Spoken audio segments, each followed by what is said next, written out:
They're getting ready to take the field, I think, right? We're waiting on the plate the meeting. umpire. Plate That's meeting, right. yeah. That's right.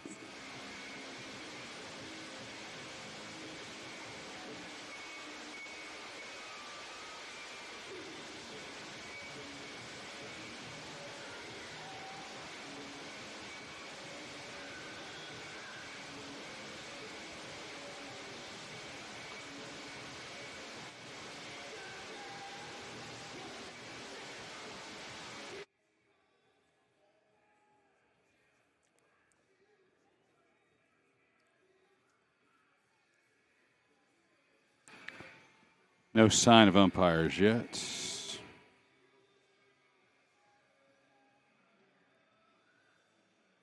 Oh, yeah. Yeah, they're ahead of schedule.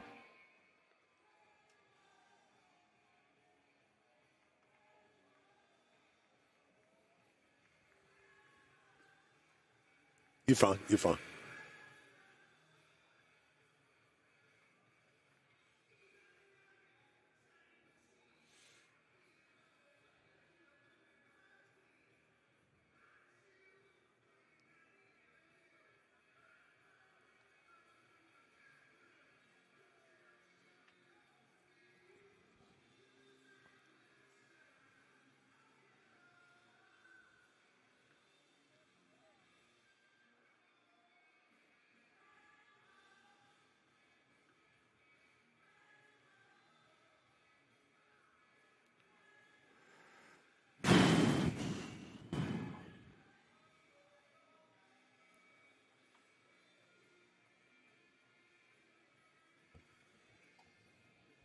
Hey, how are you? We need to get you some Frisco Classic gear. You okay after all that stuff? Sore neck, sore back, a little burn on my hand from the airbag. Other than that, nothing. 380's a nightmare. Yes, it is. All right, I just want to say That spot where it happened, they're putting in a stoplight. It's been sitting there for 2 weeks, not turned on. So if they had turned on the damn stoplight. right? I live off 380, so I know it well. Yep. Good to see you, man. Yes, sir.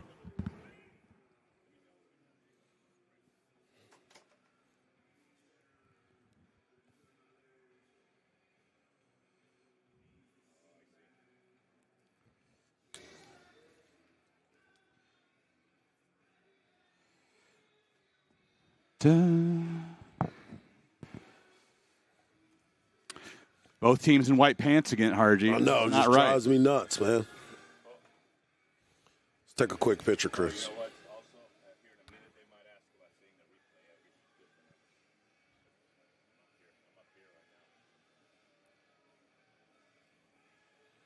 Dun, dun. I didn't take one. Well, you took it, but I didn't end up taking one with you last week. Oh. I was like, what am I doing? King of selfies. All right, let's get you framed up. All right.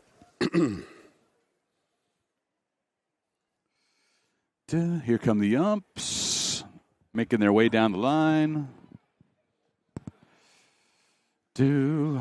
I do. Hear you fine. Hear you fine.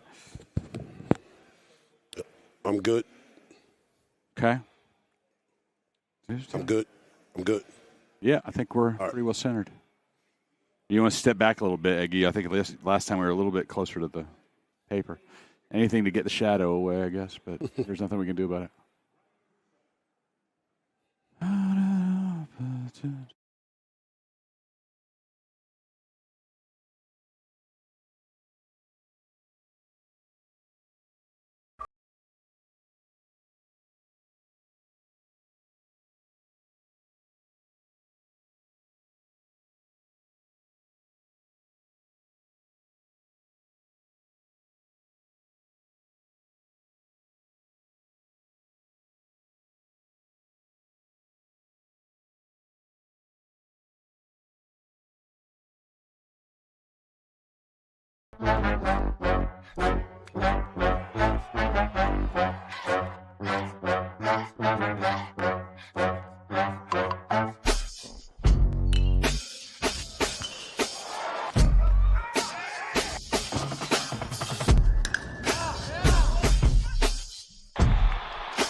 It's day one at the Frisco College Baseball Classic. The event began with a 10-inning back-and-forth affair that LSU won against Kansas State.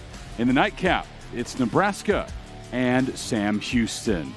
Good evening, everybody. Alongside Mike Harge, I'm Chris Mykoski. We appreciate you joining us on D1Baseball.com. Harge, these Cornhuskers, Big Ten champions a year ago, but off to a little bit of a slow start in 2025. Yeah, and it seems to be the reason why they're off to the slow start. They haven't gotten their bats going. If they can get that going, along with this great pitching staff, they may be all right. As for Sam Houston, 26 newcomers on this roster. That is an awful lot. Trying to find ways to gel, and that can happen in a hurry sometimes against great competition like the Cats will see this weekend. And that will help increase the focus as every team gets ready to be in front of this run. Let's take a look at the starting lineup for the designated visiting team in this ball game tonight. It's the Nebraska Cornhuskers. They'll get things started with Joshua Overbeek at third base. Then it's the DH, Devin Nunez, followed by Caden Brumbaugh, who's hitting an even 300, playing second for the Cornhuskers. Case Sanderson was a Big Ten all-freshman performer a year ago. He hits cleanup and plays first. Then Dylan Carey at short. Cale Frost is in right. All-Stillwater regional performer Gabe Swinson is in left. Then Robbie Bolin in center. Hogan Heligso rounds things out in the 9-hole at catcher. Coaches meeting at home plate with our umpiring crew. Good chance to introduce you to those four men in blue tonight, as Ryan Broussard is going to be calling balls and strikes. Scott Kennedy down the first base side, Eddie Newsom up the middle, and Joseph Smith at third base. Eye Care Avenue brings you our umpiring lineup here in Frisco. Top-notch crews for the early game and the late game. They'll rotate throughout the weekend. Jerry Sirianni heading back to the Sam Houston dugout. Will Bolts for Nebraska. So many ties between these two coaching staffs. We'll get into that throughout the course of the evening. Sam Houston about to take the field. Last game for the Bearcats came on Tuesday.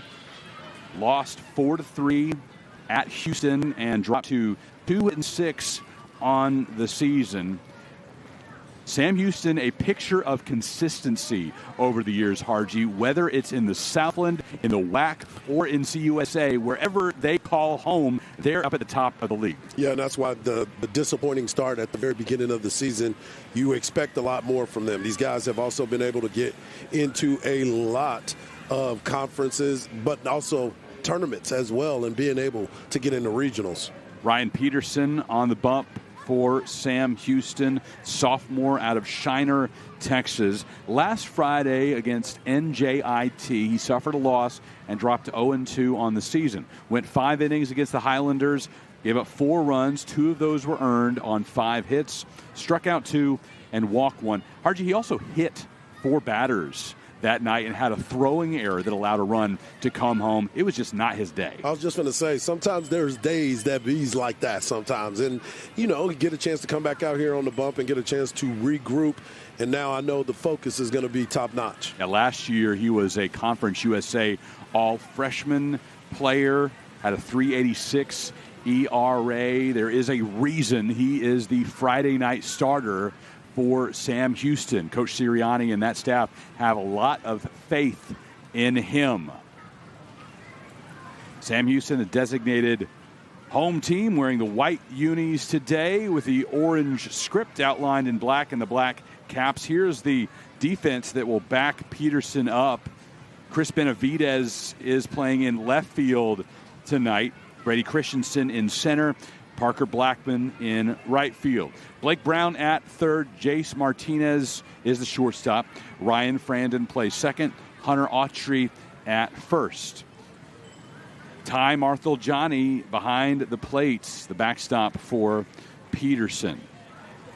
Marthel-Johnny celebrating a birthday on Sunday, I was just told. So what better way to celebrate than claiming that championship belt here in Frisco? It was on display, Harji, at the main gate. Fans, as they walked in, could check that out. We'll show you a picture of it tomorrow, but it's the WWE style, something that when you're in these early season tournaments, it's nice to dress them up and have a little added bonus at the end of the weekend. No doubt. I too walked by it this morning, took a couple pictures with it. I didn't get to take it out of the casing, though. I was going to take it out of the casing, but I didn't want you to have to, come and get me, because that belt is special to a lot of people. Overbeek will get started. Chance of Go Big Red already here in Frisco.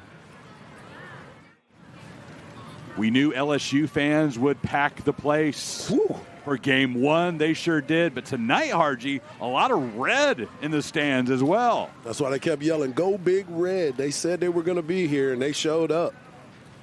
I'm already looking forward to tomorrow night. Oh, my goodness. This is a lot of fun this evening. The first game was great. Went 10 innings back and forth between the Wildcats and the Tigers as we're underway in game two. But look at these two fan bases, what the Tigers brought in game one, what the Huskers have here for game two. Tomorrow night, there are maybe 100 seats still left. Every seat is going to be packed. The berm out and right and in left, there's not going to be a blade of grass available.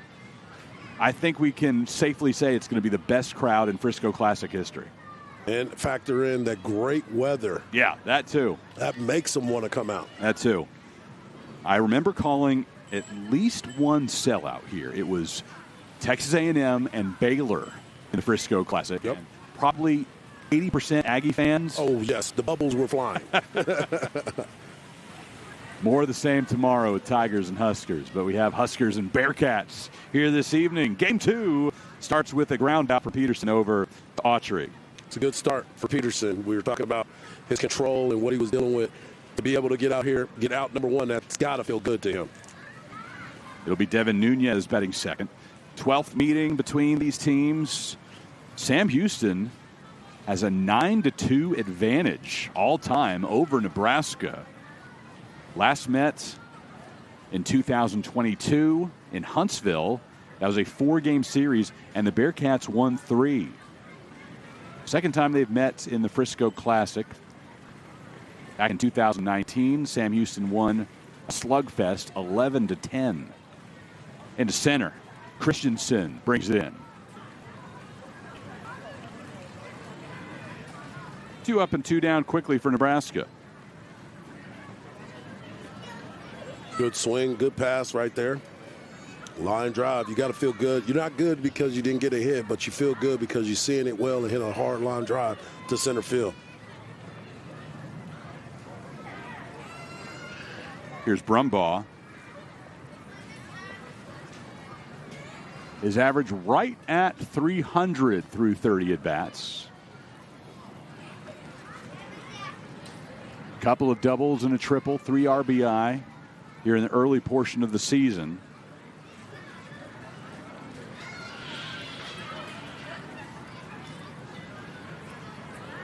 One 1-0 offering to Brumbaugh, wearing 0 on his back. Good cut right there. When you foul it straight back, that means you're right there on that.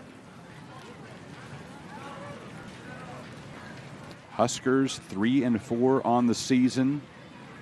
While they're below 500, they do have a signature win on their resume already, beating 16th ranked Vanderbilt in the second game of the year.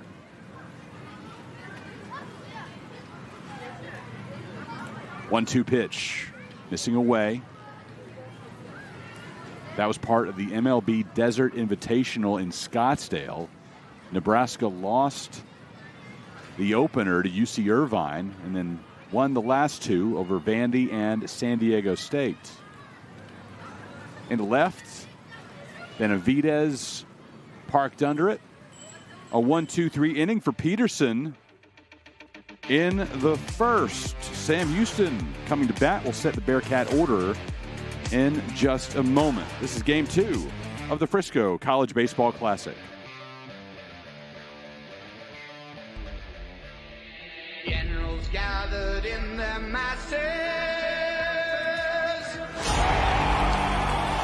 just like witches at black masses.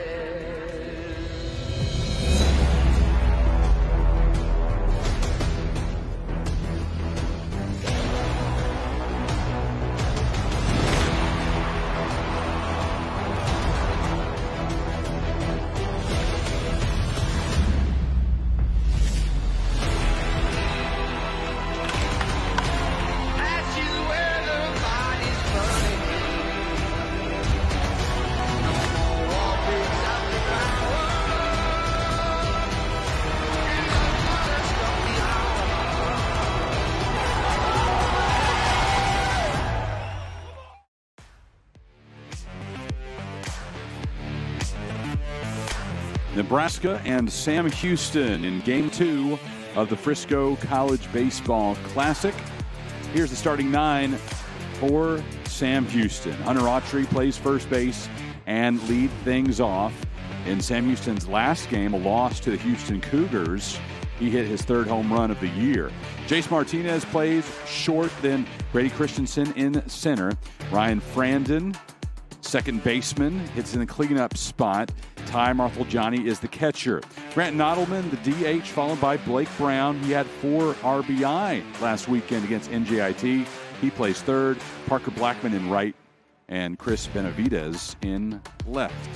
All to face Mason McConaughey for Nebraska. First pitch on the way and fouled off. Mason McConaughey, big right-hander. Gonna pump some strikes in there. 6'3", good breaking ball. Trying to keep this team off balance. Into center, Bolin had to backtrack just slightly before veering to his right and making the catch. Take a look at the defense that backs McConaughey up.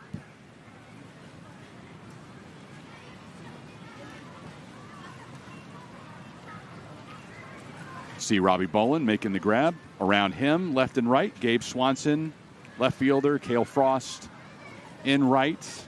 Then Joshua Overbeek plays third base for Nebraska. Dylan Carey.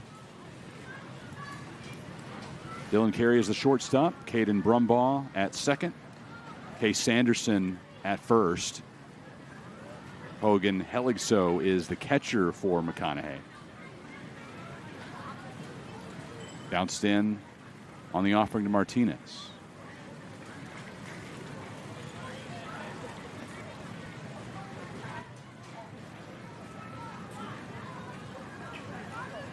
McConaughey last Friday at Louisiana Lafayette improved his record to 1-1 on the season.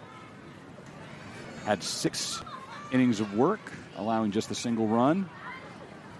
Opposite field grounder to Brumbaugh and on to Sanderson. A little bobble, but that's the beautiful part about playing second base, being able to keep it in front. For those of you who are visual learners, here is that Nebraska defense backing up McConaughey, set by head coach Will Bolts. Brady Christensen. So McConaughey's strength is that big strikeout pitch, pumping gas, and 15-plus strikeouts through the second weekend of the season. The 9th Nebraska pitcher since 2000 to do that. So fairly regular for Husker starters, but not a given. And not only that, you talked about it earlier, for Peterson to be the Friday night guy, this is why he is. You got to be able to throw strikes and give your team a chance to get dubs. Last year, McConaughey, all Big Ten performer on the second team, went 9-3 with a 3.45 ERA. Huskers earning a spot in the NCAA tournament for the 18th time, winning 40 games last year. 2-2. Fouled over towards the Sam Houston dugout on the third base side. Christensen is a good athlete, too. start to look at him, and he can play the infield, he plays the outfield, he can do so many different things. But did you know that he was a Nebraska native? So you know this is a special game for him.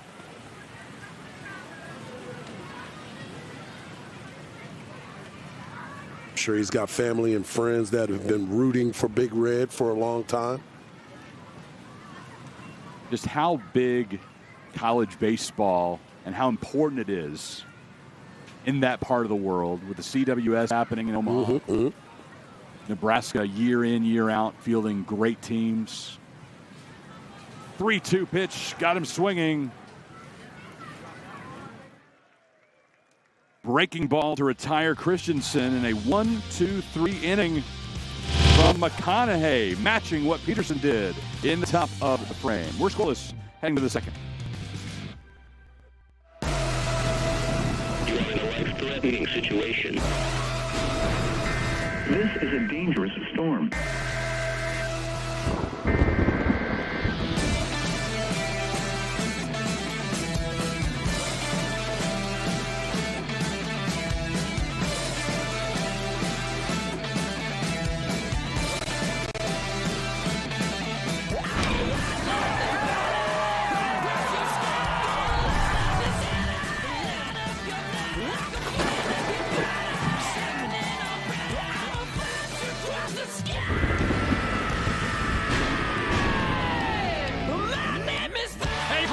Our Big Ten champions at the deep, and that ball is gone. The night belongs to 33 to the wall. That ball is gone, and it's about to be party time at Lincoln.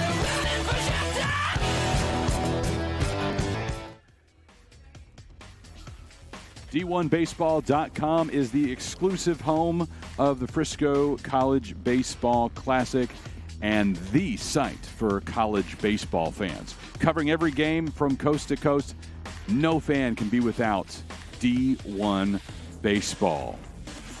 I'm Chris Mykoski. Mike Hardge joining me for Game 2. Rotation between two of the best analysts in the game, Ben McDonald and Mike Hardge, here this weekend in Frisco. But I'm your Iron Man. All six in the booth this weekend. Mike Farron and Mike Rooney on the call at the Las Vegas Classic. Also an exclusive presentation of D1Baseball.com. Take a look in Vegas in just a moment as they play in the top of the ninth inning in their opener. And they've been treated to a really solid beginning. We had a 10-inning game here in Game 1. Potential for extras in Vegas between Texas Tech and Illinois. Case Sanderson, Big Ten all-freshman selection a year ago.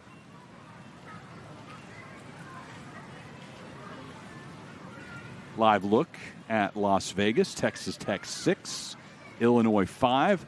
Top of the ninth inning. Red Raiders have a man aboard with nobody out. Right back through the middle by Case Sanderson. Leadoff man aboard for the Cornhuskers.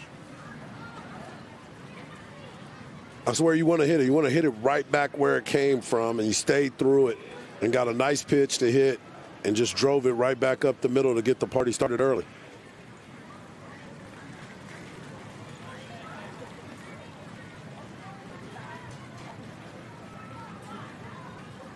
Dylan Carey.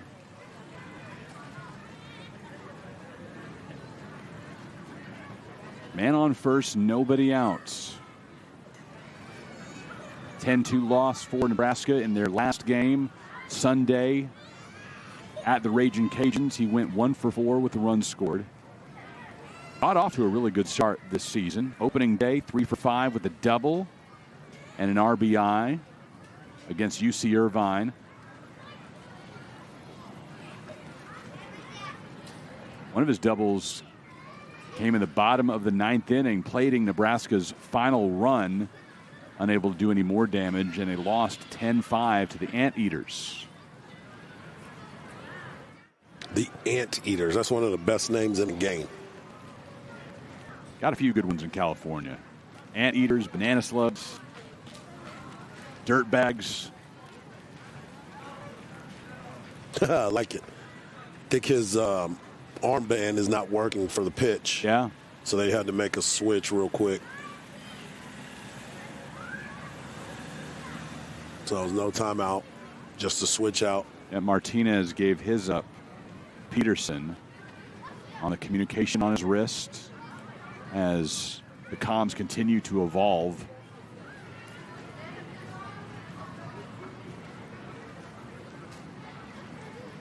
O2 pitch coming to Carey. Into right. Wackman in front of the track. And Sanderson has to retreat. Gave it a ride to right field. Now, off the bat, you could hear the oohs and ahs, but nowhere near the distance needed. Too high, too high. What do you mean too high?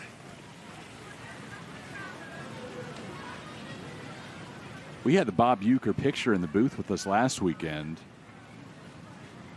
Certainly didn't break out enough Major League quotes during that podcast.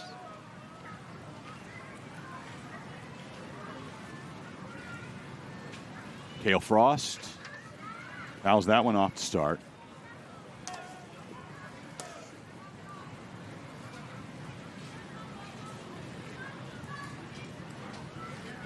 Yeah, we did have a good time, but the one thing that was bad last week we're not dealing with this week is the ice box that we were working in deep freeze. Yeah, Round Rock, Texas last week was not giving us ideal baseball weather.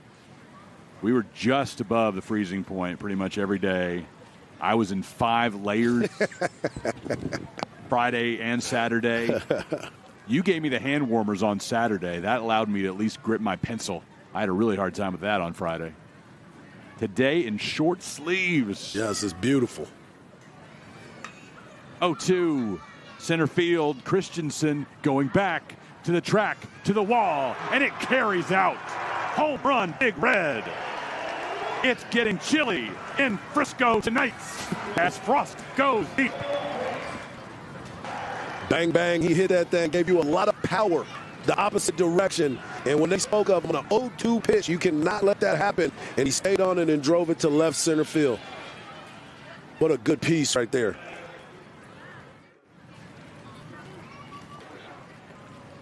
On a bounce, young man in the Rough Riders sweatshirt gets souvenir. Wow, what's some power right there. To be able to go opposite field, especially on an 0-2 pitch. You know that was a mistake by Peterson. Didn't want to leave that there, and he got through that real easily.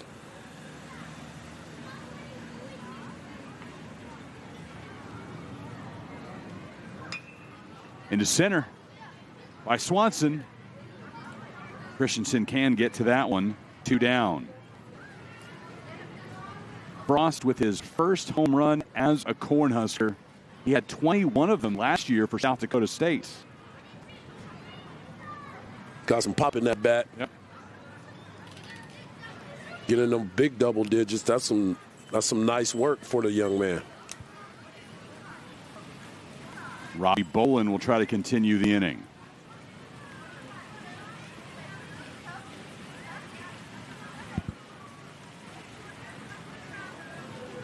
Now you get to see what type of pitcher Peterson can be. Get back in there, stay focused, be able to get his team back into the dugout to get a chance to get some of those runs back for him. Bolin hitting at .286 in limited action so far. Making only his second start of the year. 2 hits on 7 at-bats. Shows bunt and pulls back.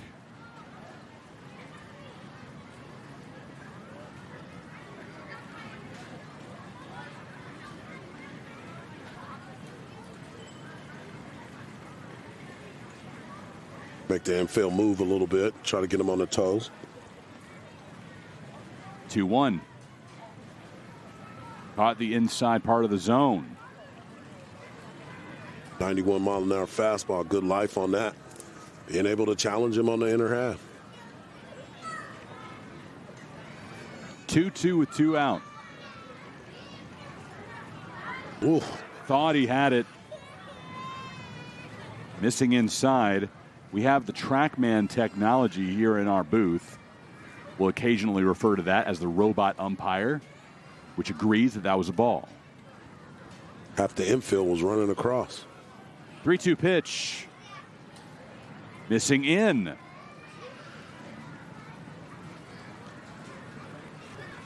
Robot ump may have called that a strike. That is on the very edge. Right on it. Yep. And that's why the infield kept shifting like they were running off the field. They thought that they had him again. Yeah. Came back to back on the inside. Missed on both accounts. So Bolin is aboard with a walk.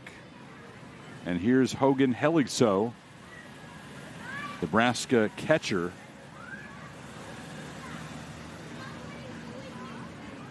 Looking to get his stroke going. Just one hit in 14 ABs. Average of .071.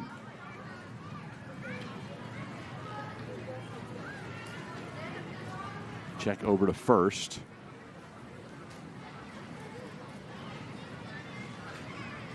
Well, they said that home run went .399.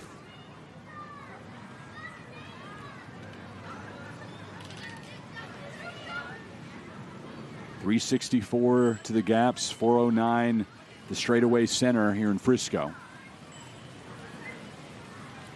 .335 down the lines. I was a little jealous I wasn't in here with you during game one because you got a little splashdown today. I knew you were excited. Oh, yeah. About the splashdown. We got a couple, one from each team. 2-0 pitch, driven through the middle. Bolin heading to third. Runners on the corners for the Cornhuskers. Another pitch driven back up the middle. Runner was in motion on that play, and I thought the second baseman was going to continue to go over Frandon. I thought he was going to be able to keep running to kind of get to that ball, but he ended up stopping. So I know if he had that play back, I'm sure he would have wanted to continue to go over there and try to make a backhanded play on that particular one.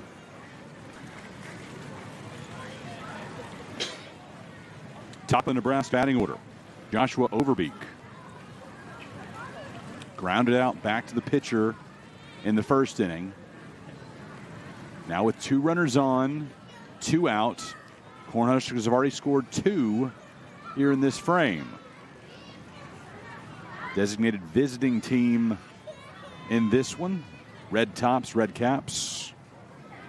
Or the white pants with the pins. Throws us off sometimes. The visitors aren't wearing right. gray pants with colored tops. And we've had that happen multiple times to us, and we're just always trying to figure out why is that happening.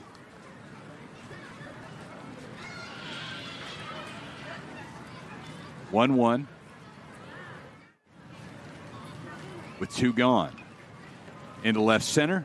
Benavidez does not have to move much. Comes on to make the grab, and Nebraska leaves 2 men aboard. Cale Frost delivering a 399-foot homer for Nebraska.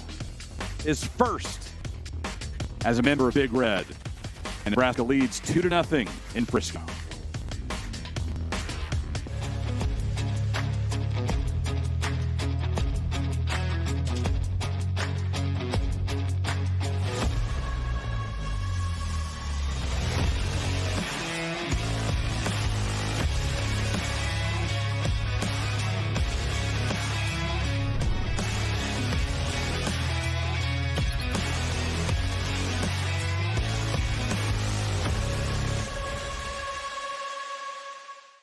We have a beautiful hospital, a hospital that was designed not to look like a healthcare facility. It has a warm and welcoming environment for our guests and our patients that come in, but it's really what's inside that building that makes the biggest difference. We have a dedicated group of professionals here that have been going above and beyond for this community for the past 2 years since we've been open, and really have a passion for providing outstanding care in a warm and welcoming environment.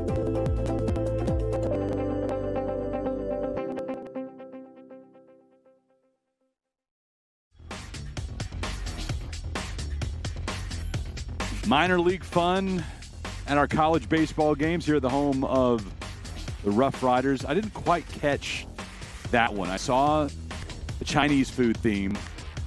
I'm not sure what the goal was. To throw them into, you get these, I don't even know what it is actually, but they use the chopsticks to throw it into the bucket. Okay. Yep. I saw it earlier today. That's the only reason why I could reference it. Sam Houston sends Ryan Frandon up to lead off the bottom of the second. He'll be followed by Ty Marthaljani and Grant Nottleman. Bearcats led by Nebraska alum Jay Sirianni.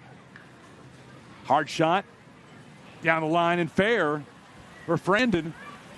He's got extra bases, a stand-up double to lead off the second. That's how you get back up there, try to get this rally going to answer those questions. Can we get back in and score a couple runs, get a ball on the middle half, and drives it into the right field corner for a stand-up double, and now they're working. Marthaljani will try to bring him around.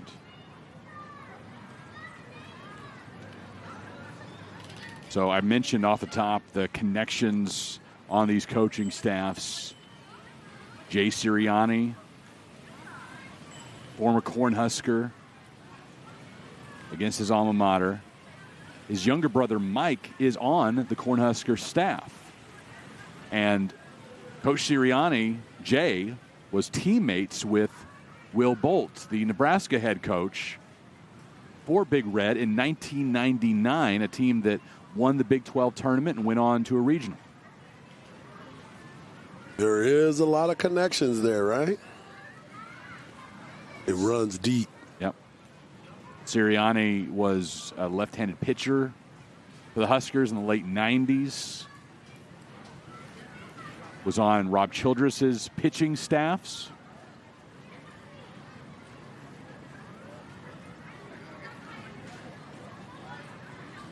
So you're saying he's been around the game for a bit, huh? A little bit. Little bit. Learned some things, right? Now he's teaching them. Opposite dugouts with a former Husker teammate. Pretty cool. Ty Marthaljani take free base. It's like that meme that's out there. Look at us, huh? Look at us. Coaching against each other. Who would have thought? Who would have thought it? Not me. Grant Nottleman will step up for Sam Houston. 0 for 2 in Sam Houston's midweek loss to the Houston Cougars. He had 2 hits over the first 2 days of the season, but just 2 more in the 6 games he's played since, dropping his average down to .211.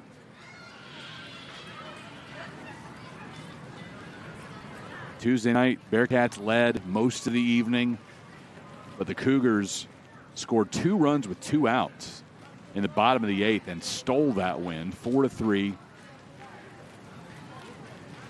Dropped Sam to 2-6. But you can see the talent that they have. Traditionally, they have a lot of talent that comes out of Sam Houston. A ton. Now, the question is, can this team that is so heavy with newcomers find a way to come together, especially before conference play, which looms here quickly in Conference USA, which is very strong again. Able to check? No. Wow. I would love to see that again. Because I do not believe that he committed enough, but I'm so high up in the booth. Yeah.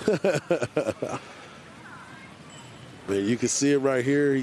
The momentum goes, and yeah, great call. Respect. Here's Blake Brown. Last weekend, Sam Houston series against NJIT. He had 4 runs batted in. Bearcats are picked to finish 4th in Conference USA. Preseason poll had Dallas Baptist at the top, a unanimous picked to win the championship. And to round out the top 5, you've got Louisiana Tech, Western Kentucky, Sam Houston, and Liberty. We saw those DBU Patriots here in Frisco last year winning the championship. And Grant Jay was a huge part of that, his power. Yep. He's the preseason player of the year in CUSA. Sam Houston, as you might guess with all the newcomers, 26 of them, they did not have a single player named to the all-conference preseason team. Wow. That, I need to dig up some information or ask our friends Ben Reichard and Jason Barfield to see if they can tell me when the last time in any of their various leagues over the years that Sam Houston didn't have a single all-conference preseason player. That's a very, very valid question because of the history of that program. I mean, it's one that you went through the numbers. I mean, they are always in the regionals. They scare a lot of teams throughout those times. And then, oh, yeah, we'll get a couple first-round draft picks out of there as well. We saw Walter Yannick from Sam Houston last year getting picked in the first round. Yannick, part of one of the more bizarre moments of my broadcast career. Last season, I had the call of a weekend series between Sam Houston and Louisiana Tech. Mm-hmm. Yannick hit what I believe was either a game-tying or go-ahead homer. I'll have to go back and find the clip. But he did not touch home. Was there a celebration that was happening that wasn't focused enough? Very basic trot, and just missed home plate to the right. Sam Houston noticed, or excuse me, Louisiana Tech noticed, appealed to home, and he was called out. Wow. Into center. Robbie Bolin coming on. Superman making the catch for out number 2. What a great jump. And he did the right thing because he kind of held his glove up to make it look like I'm going to get to this ball, so they didn't get there. Full extension, laid out, and then comes up and tries to double him up on second base. What a great play by the center fielder. Wow.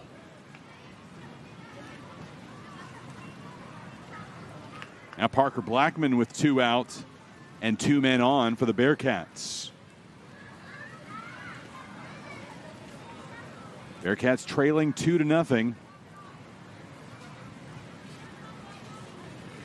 And have 2 men aboard here in the bottom of the second.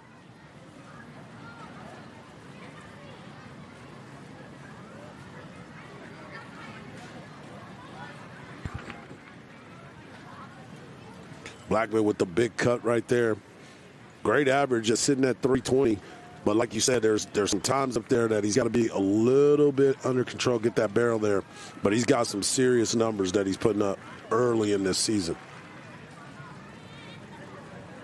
1-2 missing in the dirt.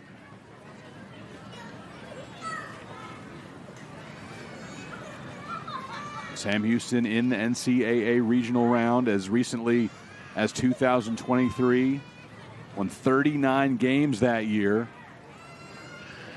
2-2 pitch, opposite field. Swanson coming on, makes a diving grab. A pair of those for the Huskers to close out the second, and the Cats leave 2 stranded. Another outstanding jump in left field. Coming on strong, ran through the ball. Outstanding play to save his pitcher. First 2 Bearcats reach base, but they have nothing to show for it. Nebraska leads 2-0.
Frisco College Baseball Classic is proud to support the Cystic Fibrosis Foundation.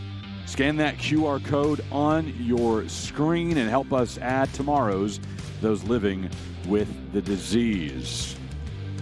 That's what it's been about here at the Frisco Classic since day one. Also, you can go, if you're not a QR code person, which I wasn't for such a long time, go to friscoclassic.com and you'll see the donate button in the upper right-hand corner of the website.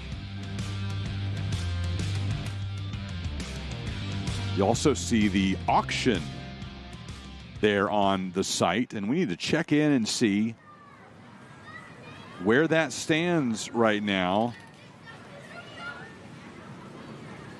as the Frisco Classic not only taking donations but also securing your bids for autographed baseballs and trips. Last week when we were on in Round Rock, and it was freaking freezing. When we were in Antarctica. Yeah.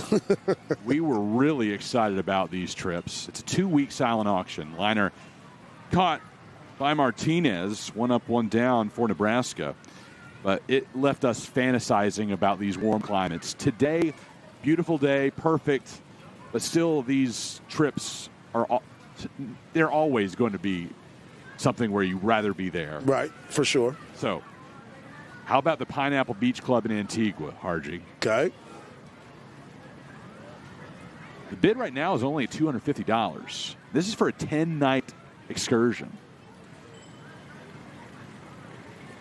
Man, $250. I'm gonna have a chat with Mrs. Mykoski tonight and see which of these we're okay with bidding on, because I'd want to do all three. You can either do the Pineapple Beach Club in Antigua, you can do the St. James Club there, or there's also a Barbados giveaway available. And all of the money going to the Cystic Fibrosis Foundation, thanks to a generous donation of these experiences. You can also bid on signed baseballs from each of these teams. And those are all waiting their first bid, the opener.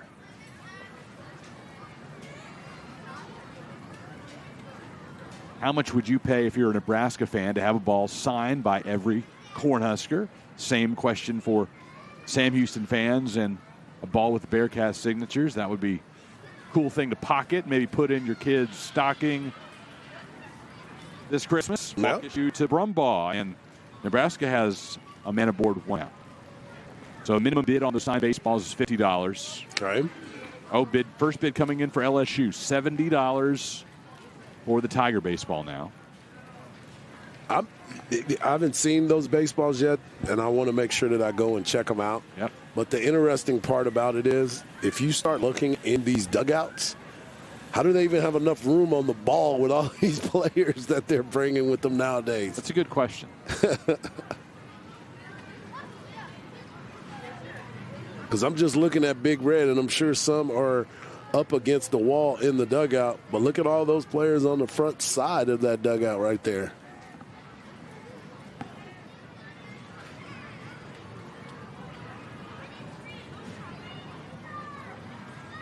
Won the count to Case Sanderson. He singled and scored in the second.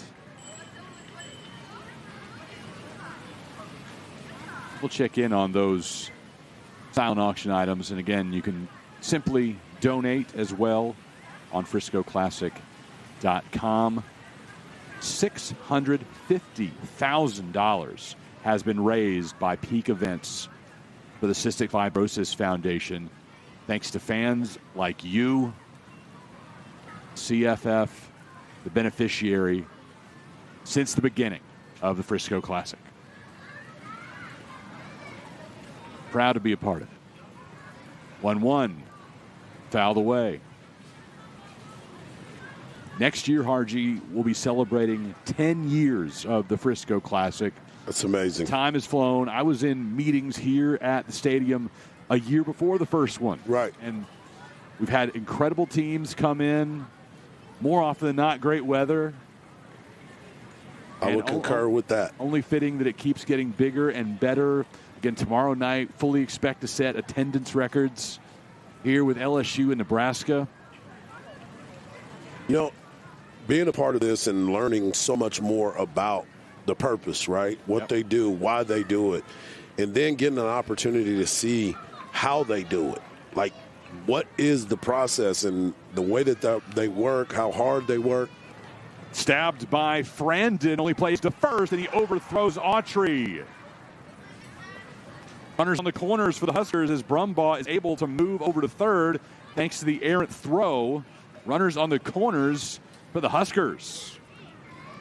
What a great play, but it's one of those ones, again, he gets there, ranges to his right, dives and comes up and tries to get him there, but he was running pretty well, Sanderson, and he's able to get an infield hit just for pure hustle out of the batter's box. Wild one in Vegas tonight, Harji. Texas Tech and Illinois. Red Raiders were trailing 5-4 entering the top of the ninth inning. A 6 spot for Texas Tech in the top half of the ninth. Oh, wow. Red Raiders now lead 10-6. Illinois looking to counter. They have 2 men on. The potential game tying run is on deck. 2 out. Pinch hitter in for Illinois, and this one going to center field. That'll do it. Texas Tech opens the Las Vegas Classic with a come-from-behind win over the Fighting Illini. That's here in Frisco. Martinez able to get to it at short. First run comes home for the Huskers in Brumbaugh. It's 3-0 Nebraska in the third. Situational baseball, being able to put the ball in play and make them make plays, and you get yourself an RBI out of it. Good stuff by Carey, putting the ball in play. You know, you were talking about Texas Tech. That was a team that needed that win badly for the season that they've started off with. Tomorrow night, Red Raiders and Longhorns in Vegas. That's the late game. We've heard some good stories about all the burnt orange and red and black on the Strip this week. We are expecting to set an attendance record here. They're expecting the same in Vegas for that one. Yeah, those are 2 outstanding matchups that we're going to be able to get as far as fan bases and the fact that they travel well. I got some text messages from some of the Longhorn fans, and Vegas is in a lot of trouble tonight. UT and Washington will be the late game there. They'll get started in a little over an hour. We'll give you some updates if you don't want to keep 2 windows open, watching 2 games at once. 1-1 with 2 outs. Fouled off by Frost, who homered his first time up. A 2-run shot for the Huskers. And now adding a 3rd run here in the 3rd inning.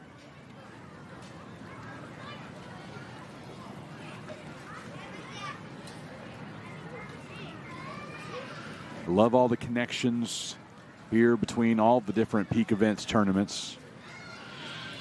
My favorite national anthem singer, Sadie Mills, who has belted it out here for the past 3 years, is singing the anthem before Longhorns Red Raiders tomorrow night in Vegas. Big show.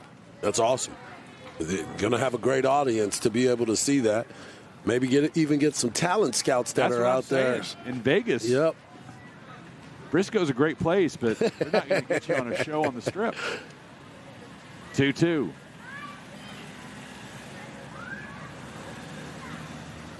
That's amazing. Just even the first one today.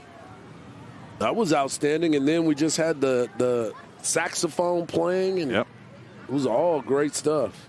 And everybody's showing the talent that they have and the ability to do that on the big stage. Full count, 2 out. Runner on second for the Cornhuskers. And now runners on first and second as Peterson does not get the call.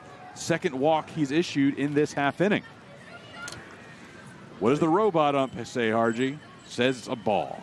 It agrees with our living, breathing human behind the plate. Well, I think some of that, too. You start looking at those pitches. He's asking for a lot of those pitches. He's needing those pitches. That's what that was. That was body language of help.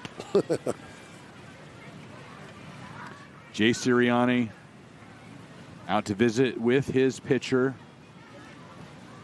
You mentioned the track record with draft picks. Walker Yannick, the latest picked by the Astros, number 28 overall last summer. Before that, most recent one was Colton Cowser. He was 5th overall to Baltimore back in 2021. Yeah, he was in Round Rock. He was in Round Rock, roaming center field during that time. Good-looking player, and obviously was up for Rookie of the Year last year. I had him in one of my wagers to get that. Here's Gabe Swanson.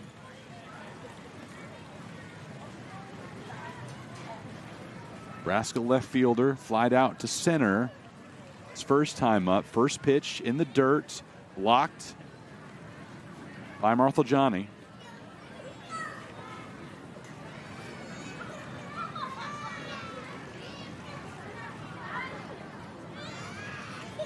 Swanson had a rough weekend down in Cajun country.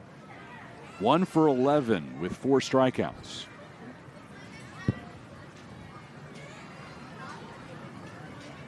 We hope he at least got some good food, but that's a rough 3 days on the diamond. Speaking of some good food, I heard you walked by that tailgate this morning, because I did too. I actually parked next to it because I just had to see them. I saw those good people last night, and we had a little discussion, so I wanted to go check out what they had. Yeah, they're ready to roll. I arrived at the ballpark about 3 hours early today, since I wasn't able to get out here yesterday. Wanted to make my rounds and visit with some folks. Right. And they were already fully set up, that group. I'm drawing a blank on the name. I took some pictures, though. I got it. I think they're called 683 or 838. 838. Yeah. And that was not the only setup out there. No. Tomorrow night, oh, man. On both sides. Yeah, no kidding. They're probably still going in postgame right now. 2-2, big swing and a miss. Huskers score 1 in this half inning, but leave 2 stranded.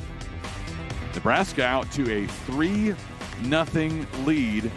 Ryan Peterson able to close the frame there, rearing back and bringing one at 93 miles per hour. It's game 2 of the Frisco Classic.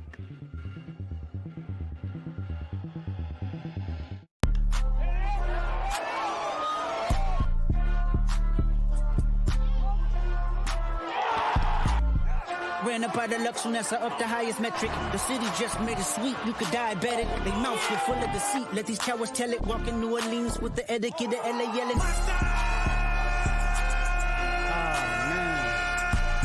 Second bad, but somebody gotta do it. Got my foot up on the gas, but somebody gotta do it.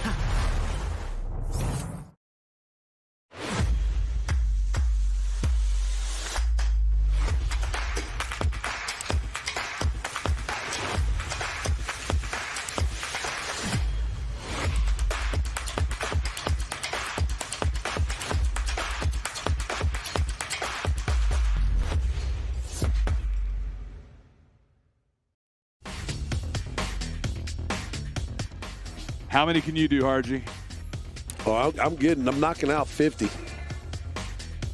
Not under their time limit, though. I don't know what their time limit is, but they're getting tired right there. Yeah. Light blue or navy blue? What do you got? I got navy. I got light blue. Yeah, light blue. Navy strength. Because navy was wobbling at a good point, but he's got some great shoes on. Yeah. So they're just slightly different. Yeah, the Nike Dunk lows. That's right. Oh, hey. Yeah. The most popular shoe out there.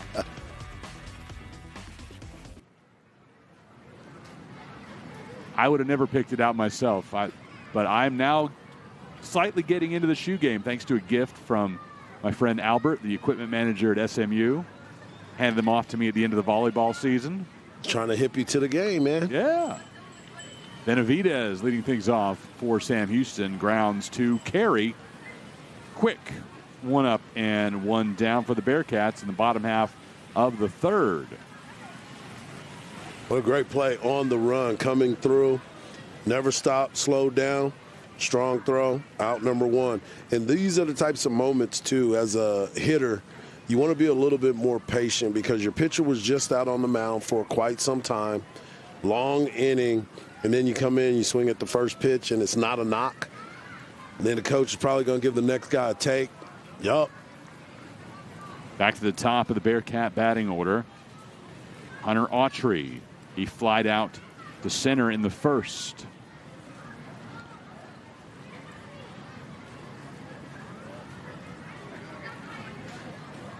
Bearcats, the model of consistency.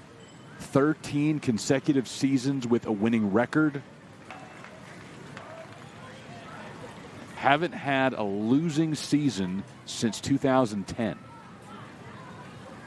course, you throw out the shortened season in 2020. That's not a factor in that track record. That streak of 13 consecutive winning seasons, longest among the active teams in Conference USA. 2-2 pitch, blasted to right. One out single for Autry. You know, you talk about that program. That's a model of consistency. Yep. But this is probably the first challenge that they've had where you brought it up at the opening. That many transfers, that many new faces on this team kind of creates a different atmosphere than what they've already had established for a while. Yeah, have to come together. The level of competition they get this weekend is the best they've had so far this year. And then next weekend, they go to Norman to face the Round Rock Classic champion Oklahoma Sooners for 3 games. One more weekend of non-conference after that against Abilene Christian. And conference season begins with a really tough foe. They'll get La Tech in Huntsville for 3.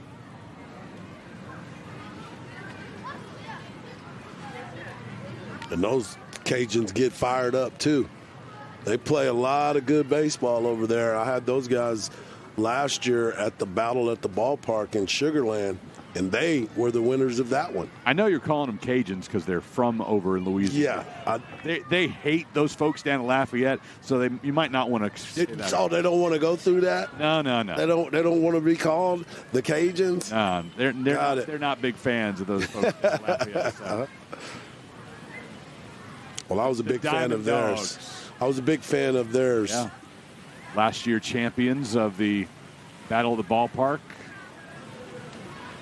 One of 5 peak events tournaments last year. Back to 4 this season. Round Rock won by Oklahoma.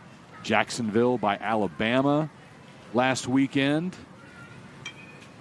Into right, Frost backtracking, then coming back into his left. Makes the catch for the second out. Ball just kept slicing away from him. He had a good track on it, but then it started to die and fade away from him. But he was able to get behind the ball and make the play. The Diamond Dogs. That's part of your area, right? Didn't you work in that area for a long time? I was the sports director over in Monroe, Ruston for 4 years at the NBC affiliate. That's what I thought. Yeah, met my wife over there. She's a 2-time La Tech alum.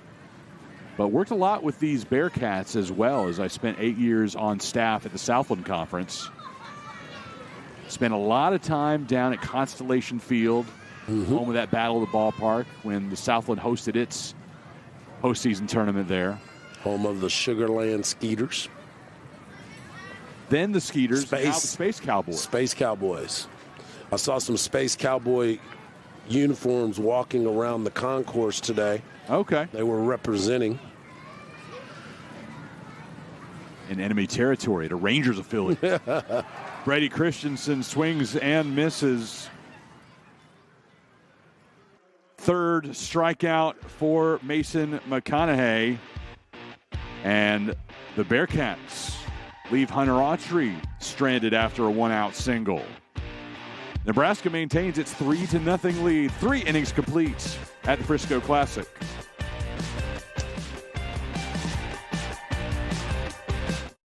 We have a beautiful hospital, a hospital that was designed not to look like a healthcare facility. It has a warm and welcoming environment for our guests and our patients that come in, but it's really what's inside that building that makes the biggest difference. We have a dedicated group of professionals here that have been going above and beyond for this community for the past 2 years since we've been open, and really have a passion for providing outstanding care in a warm and welcoming environment.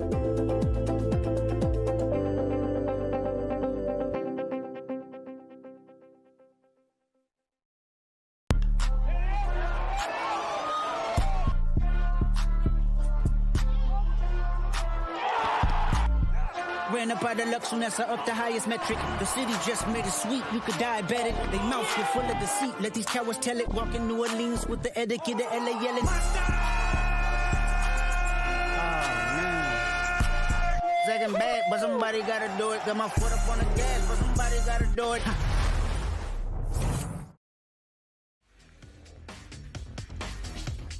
Peak Events, home of the best outside of Omaha. That's the hashtag to use whenever you're talking about the tournament on social media.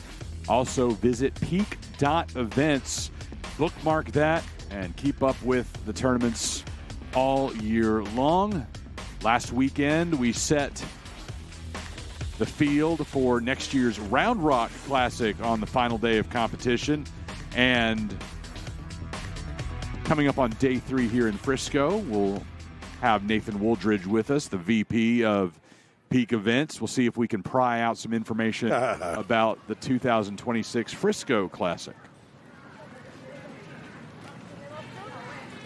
One of the most coveted spots in college baseball for early season tournaments, not only because of the venue, not only because of the competition you're going to face, it's the way that Peak Events does it. They have manifested such a great reputation over the past decade. And this is predating the first Frisco Classic. They had the relationships established with coaches, and once teams started to come here and to the other Peak Events tournaments, word spread, coaches were clamoring to get in to these events, and there's a waiting list. It's hard to get into these now, and I'm sure there'll be an elite field again next year here in Frisco. Oh, I have no doubt about it. The work that they put in, the contracts that they go out and get, and the type of teams, like you said, this is probably going to be the best competition for these teams up to this point. And every night you have to be able to be on your game. Robbie Bolin watches that one sail high, 92 miles per hour, 3-2 the count. Robbie Bolin with the great play in center field earlier.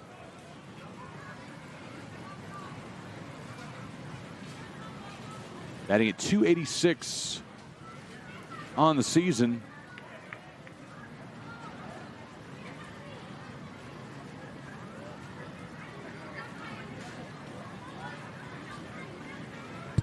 Last year, member of the JUCO Team USA All-Star squad. Best hitter of that tournament for the American team. Hit .391. And this time out looking, second strikeout, back-to-back Ks for Ryan Peterson. Peterson needed that for sure. And they came back and was able to find that location, froze him up, tied him up for strike number 3.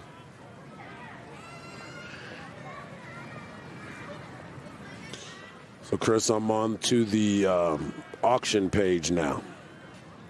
And I'm going to check out which item I would like to bid. Which trip, right? Or are you going to get a... It would definitely... No, it's going to be definitely the St. James Club. Okay. Yeah, I might be bidding against you on that one. That looked really good. The Barbados looks like it would be fun, too, but I need to check out the descriptions and the rules. The Pineapple Club, I know because I read the description there and checked out some of the pictures. That's 18 and up, and that's kind of vital to one of these trips for me and my wife. We can't have kids running around. Yeah, we got 2 of those at home. Got to get a break every once in a while. Peterson with 3 strikeouts now, back to back to back.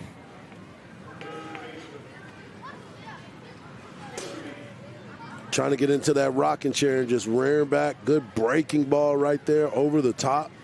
Strike 3, another one looking. Back to the top of the Nebraska order, and Overbeek. He's 0 for 2.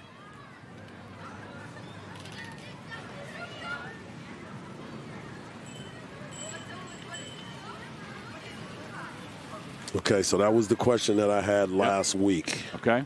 About the consecutive days. Because that is going to be the biggest option right there. So my question to you. You're basically, it's 10 days max. Right. So if you decide you can't go for that long, it seems like you're just going to have to waste those days. You can't go back. Ooh, I don't know about that. Well, something different. I don't see how you can do it 9 consecutively. Correct me if I'm wrong. So I'm looking at the restrictions. It's a minimum 7-night stay. Oh, okay. Wow. Yeah. I mean, I don't have a problem for a week. I mean, that sounds beautiful, right? But does your employer have a problem? Exactly. You got to have all that time built up. 2-1. I tell you the great thing about your gig, though. Yep. Can't you bring a Comrex anywhere? I can. I can bring a Comrex. I bought one here to do my show from my hotel room this morning. There you go. RG does a morning show on the iHeart sports station in Austin.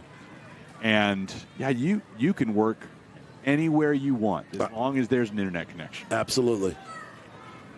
2-2, 2 out. Got him looking. Peterson strikes out the side. All 3 strikeouts, Harji, of the looking variety. That is outstanding work from that young man to be able to bounce back, stay focused, and get 3 straight batters looking. Wow. Top of the 4th goes Peterson's way. Bolin, Helixo, Overbeek, all let those go by. Sam Houston needs to get the bats going. They trail 3-0 to the Cornhuskers.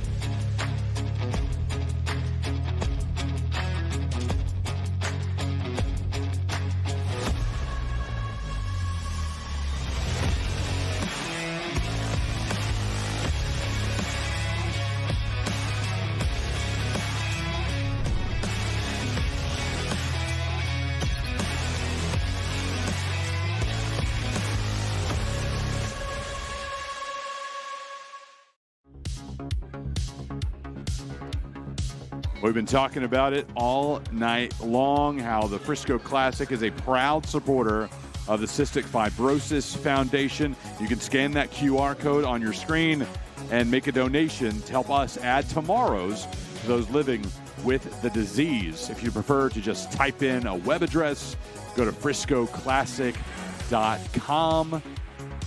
You'll see the donate button, top right-hand corner of your screen. There's also the link to the Cystic Fibrosis Foundation silent auction that will continue through Sunday. RG's about to make his bid for one of the trips. Yep. I'm going back and forth with it right now. I'm going to have to send a text message to find out what we're good to go with. Got to get a preferred destination exactly. And a max donation, right? Maybe I can get on that buy right out, you know? Mm-hmm. We had one of the trips already go away. Disappeared on day one of the Round Rock Classic. Somebody found that buy it now price, and it's gone. Still 3 remaining. Ryan Frandon.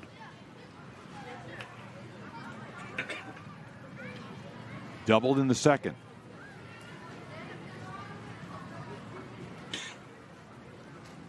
This is the inning where you really want to try to get on him. Make him throw a couple more pitches than what he's used to. Second time through the order for McConaughey. Faced Autry, Martinez, and Christensen for the second time, back in the third. Now getting Frandon for the second time tonight. Left center, high in the air for Swanson. He'll make the grab with Bolin behind him. Leads to Marthaljani, who has his twin brother on this team as well, Cole. Both of them will celebrate a birthday on Sunday here at the Frisco Classic. How cool is that? Being able to play with your brother.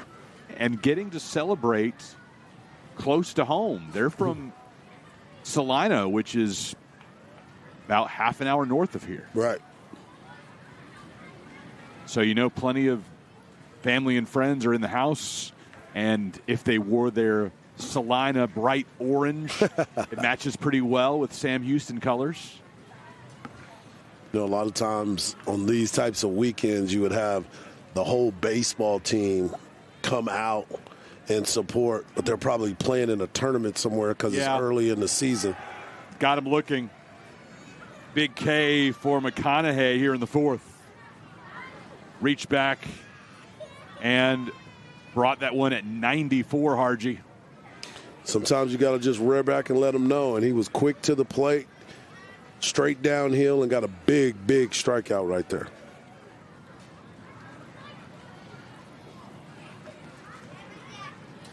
Grant Nodelman for Sam Houston. He struck out in the second.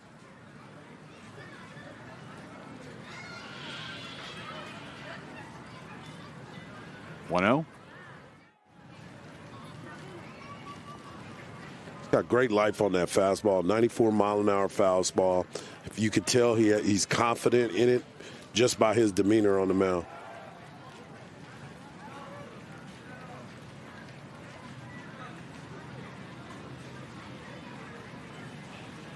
One-two pitch. Missing away.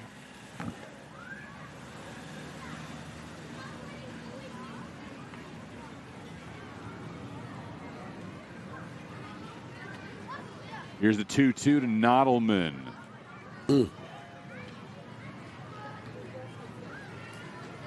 Just low.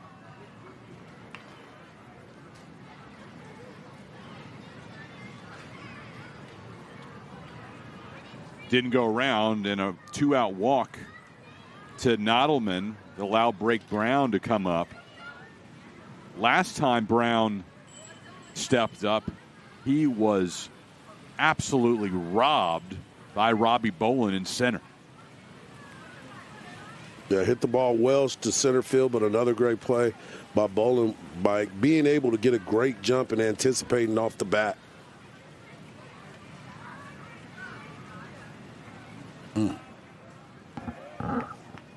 So going back to a previous point about you being able to take your work anywhere, I do have a buddy who has a radio show here in Dallas who has decided to relocate to the U.S. Virgin Islands. I know that. Friends know that. Listeners don't. Right. That's pretty cool. And he must have been very successful in his life to be able to go and do his show and move and relocate to the Virgin Islands to be able to do that. I had another buddy of mine that went to, I see there might be an injury. They're bringing the trainer out. Yeah. Checking in on McConaughey on the mound.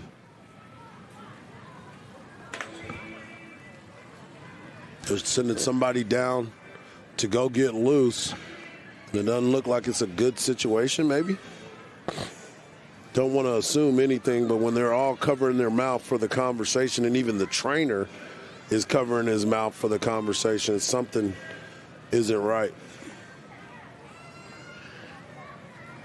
Well, they're not examining anything on McConaughey's hands, just simply having a conversation. Yeah, let's take a look at that last pitch that he threw. See if there's anything you notice here, Harji. Everything looks the same, and then let's go. Oh.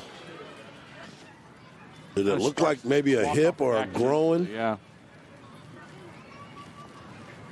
Looks like they're going to have to make a call to the pen.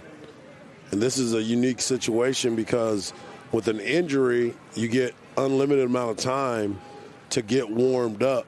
And I don't believe they had anybody in the bullpen up until that point. No, there's no reason to. In the fourth inning, McConaughey's rolling along, and he's going to have to head back to the dugout. That's a shame.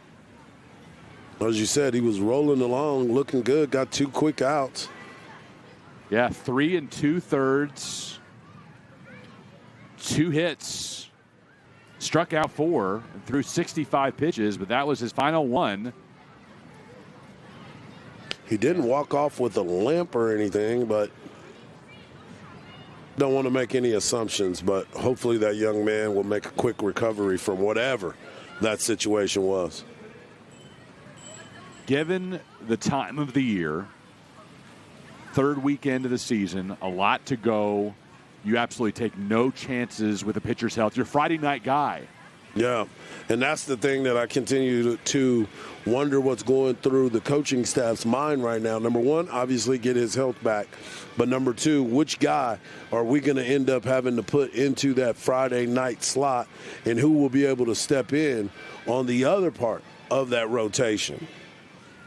Right now, it looks like they have Jalen Worthley warming up in the bullpen, so might have the lefty come in. Well, they're getting tosses in down at the bullpen, and then will make their way down to the mound. As much time as they need, so we will step away for as long as those warm-ups take.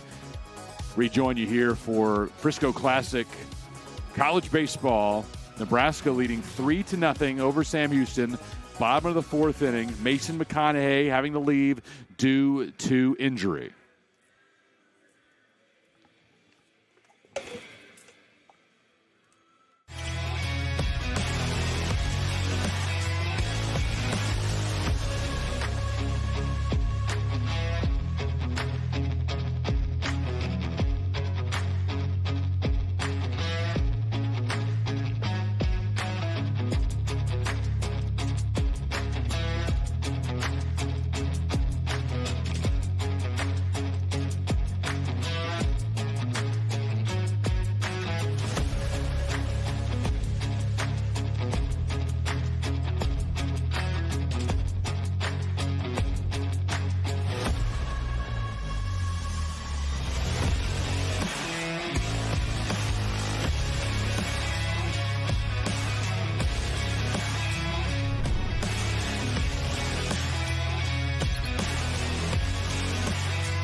We have a beautiful hospital, a hospital that was designed not to look like a healthcare facility. It has a warm and welcoming environment for our guests and our patients that come in, but it's really what's inside that building that makes the biggest difference. We have a dedicated group of professionals here that have been going above and beyond for this community for the past 2 years since we've been open, and really have a passion for providing outstanding care in a warm and welcoming environment.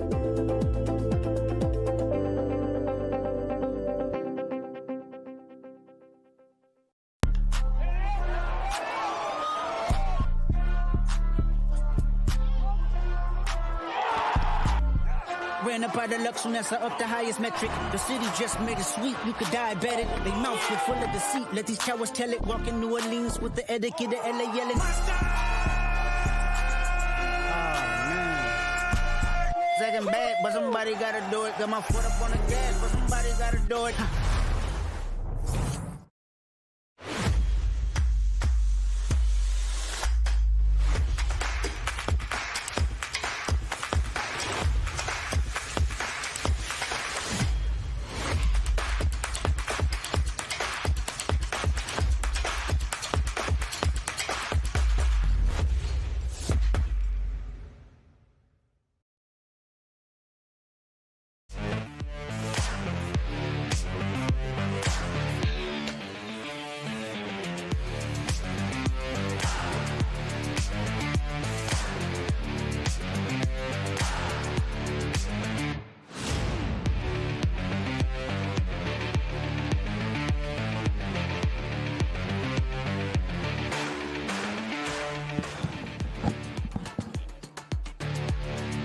Chris Mikoski, Mike Harge at the Frisco College Baseball Classic.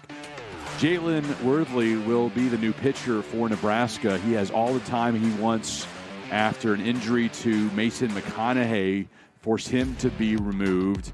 And Worthley is opting to spend most of his time warming up in the bullpen before coming down to the field. He could do either way, but Harge, you mentioned that better for Nebraska for him to stay out there. No reason to show Sam Houston more than you have to. Exactly. Go ahead and get your time in because you're going to go through a whole routine. So they're going to know everything about you.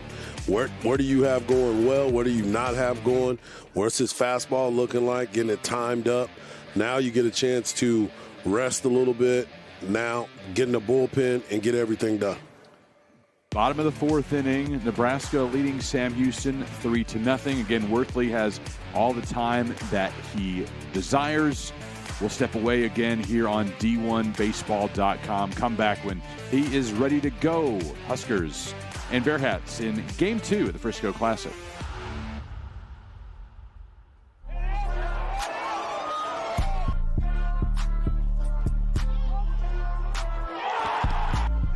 Ran up out of Lux, Nessa up the highest metric. The city just made it sweet, you could diabetic. They mouths were full of deceit. Let these cowards tell it. Walk in New Orleans with the etiquette of LA yelling. Second bad, but somebody gotta do it. Got my foot up on the gas, but somebody gotta do it.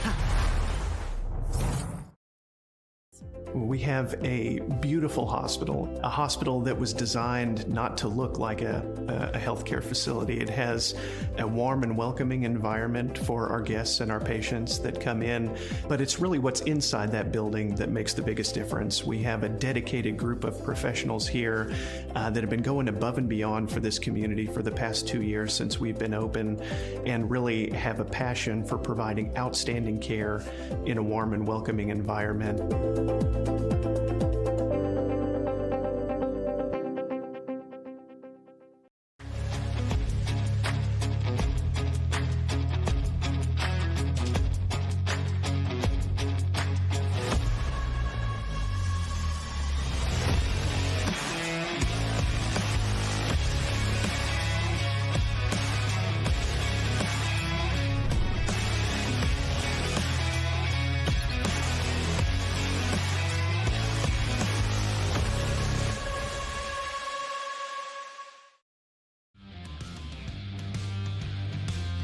Jalen Worthley making his way to the bump after spending plenty of time out in the bullpen going through his normal routine before he would enter a game, thanks to an injury by Mason McConaughey. Worthley had all the time he desired and now ready to come and throw his normal warm-up tosses on the field. Worthley, a junior, hometown product from Lincoln, Nebraska, making his third appearance of the season. Most recent one came last Friday night at Louisiana Lafayette, where he went 2 innings of scoreless baseball, allowing just 1 hit. He walked 1 Cajun and struck out 1, throwing 30 pitches. Earned a win on the mound in Nebraska's victory against Vanderbilt on opening weekend. The signature victory to the Huskers season so far, as they sit at 3-4 on the year, but did beat that 16th ranked at the time Commodore team as part of the MLB Desert Invitational. But coming off a weekend, Harji, where they dropped 2 of 3 to the Ragin' Cajuns, and felt like, well, for one, the obvious part was bats just couldn't get going against those Cajun pitchers. A rough time, and step up in competition this week against Sam Houston, LSU, Kansas State, and try to get things going in the right direction before the Big Ten play rears its head, which is coming up next weekend, quickly into conference play. Well, they got so many teams in the Big Ten now that they got to get it going early. But you're right. The one thing that they have to try to put together, and we've seen that a little bit today, is they've got to put some hits together. I mean, as a team, they're only hitting .217. They're getting on base, but think about this. They've got 76 strikeouts as a team to only 27 walks. So when your averages aren't evening out like that, it's going to be one of those times where you get off to a rough start. But the fact of the matter that they're 3-4 at that point, that's outstanding for them. Blake Brown facing a 2-0 count that McConaughey handed off to Worthley. First pitch. Missing in to Brown. Now 3-0.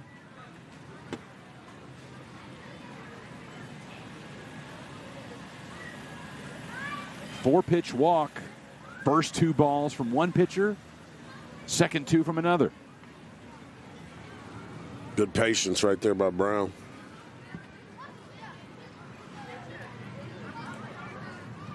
Well, a lot of patience. Had to wait through all the warm-ups from Worthley. That's the most patience you could possibly exhibit in one at-bat. The only thing longer would be if a game got delayed by rain and had to be picked up the next day. That's right. Suspended until the next day. Well, 2 men on, 2 out for Sam Houston. And Helligso wants to talk to Worthley.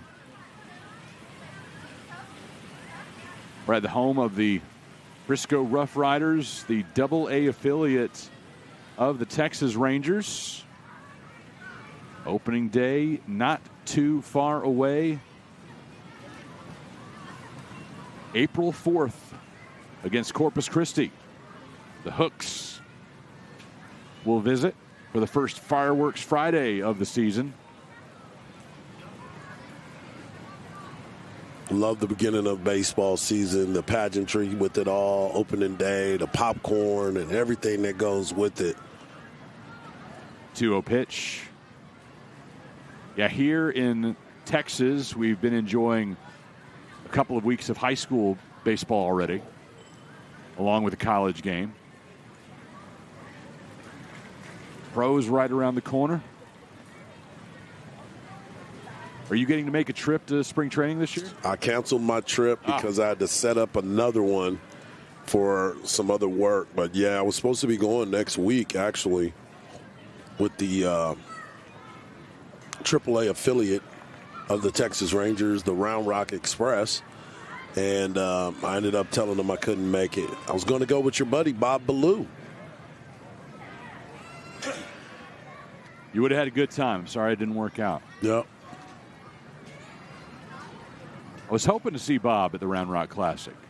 He had a credential. I saw that. 3-2. Fouled away. I almost took a picture and sent it to him and tell him, hey, man, you're at the front, man. I posted it. I'm hoping this VIP will show up and claim his pass. Full count with 2 out and 2 men on for Sam Houston. Cats trail by 3. Into left. Nebraska watches that one fall to the ground, and Sam Houston will score 2. A 2-out, 2-run double by Parker Blackman. Cats within 1. You know, I'm a huge fan of staying behind the baseball and driving it the other way, and that's exactly what he did. He got a ball on the outside and just slapped it into left field. Well, drove it into left field. That's not a slap because he got it right past the left fielder and was able to drive in 2 runs. Got to remember, McConaughey got 2 outs quickly and ended up getting the walk, and now that run scored and the other run as well. Swanson couldn't track it down until it got into the corner. The Cats played their first 2 runs here in Frisco. Chris Benavidez will look to bring Blackman around and tie the game.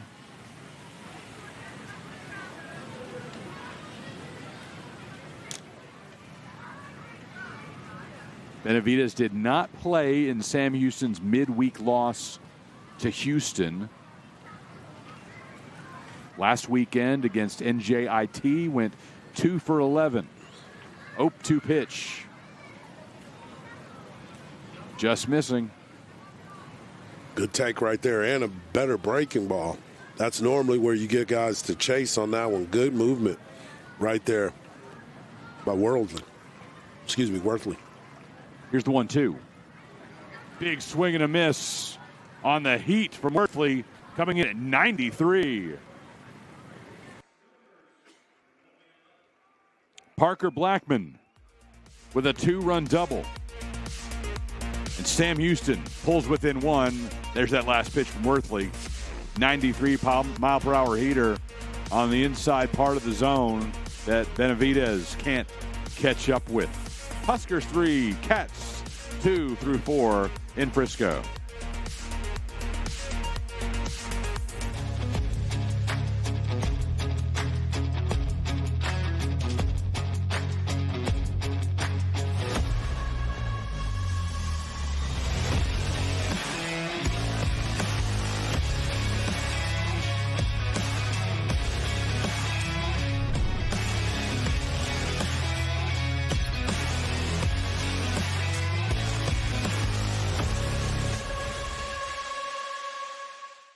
We have a beautiful hospital, a hospital that was designed not to look like a healthcare facility. It has a warm and welcoming environment for our guests and our patients that come in, but it's really what's inside that building that makes the biggest difference. We have a dedicated group of professionals here that have been going above and beyond for this community for the past 2 years since we've been open, and really have a passion for providing outstanding care in a warm and welcoming environment.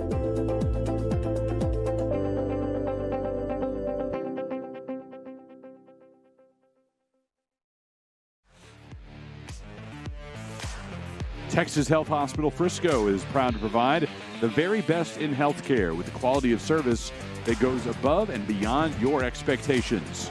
We've taken care of this community in its greatest time of need and will continue to do so in the years to come. Chris Mikoski and Mike Harge on D1Baseball.com. The team and conference flags flying beyond the wall in left center, just in front of the peak porch. All of our teams this week have affiliations, Hargy. No independents.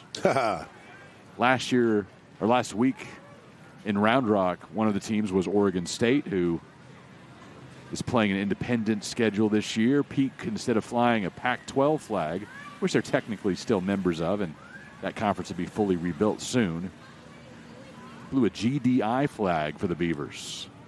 If you don't know GDI, ask a friend who did not pledge a fraternity in college. I was hipped to that saying last week by you. Did not know it. Dad was an SAE, brother was an SAE. I decided, I'm a GDI. That's me. That's my personality. 2-2, nobody out. Into center. Coming on, and it hops in front of Christensen. Leadoff single by Devin Nunez. That's one of those, the swing did not produce the power that he was expecting. So he was sitting there looking at it. He thought it was hit a lot harder. That's why he couldn't move it first. And then it just kind of faded in front of him. Those are the tough ones. Right at you with a big swing, but gets jammed. Here's Brumbaugh.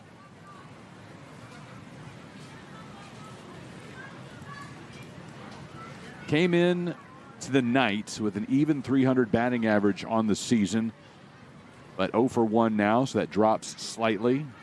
Big hack by Agent Zero.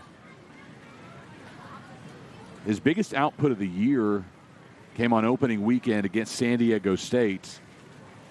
Went 2 for 5 that night with a double and a triple. A couple of runs batted in and a pair of runs scored as Nebraska routed the San Diego State Aztecs 13-0.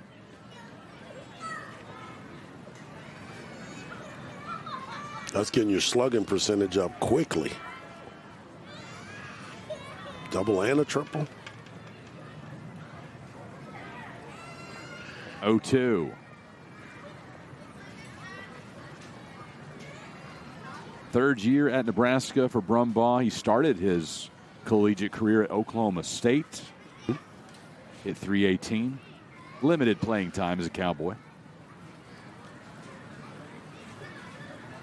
Now he's getting a chance to hold down second base for the Cornhuskers. Check back over it first.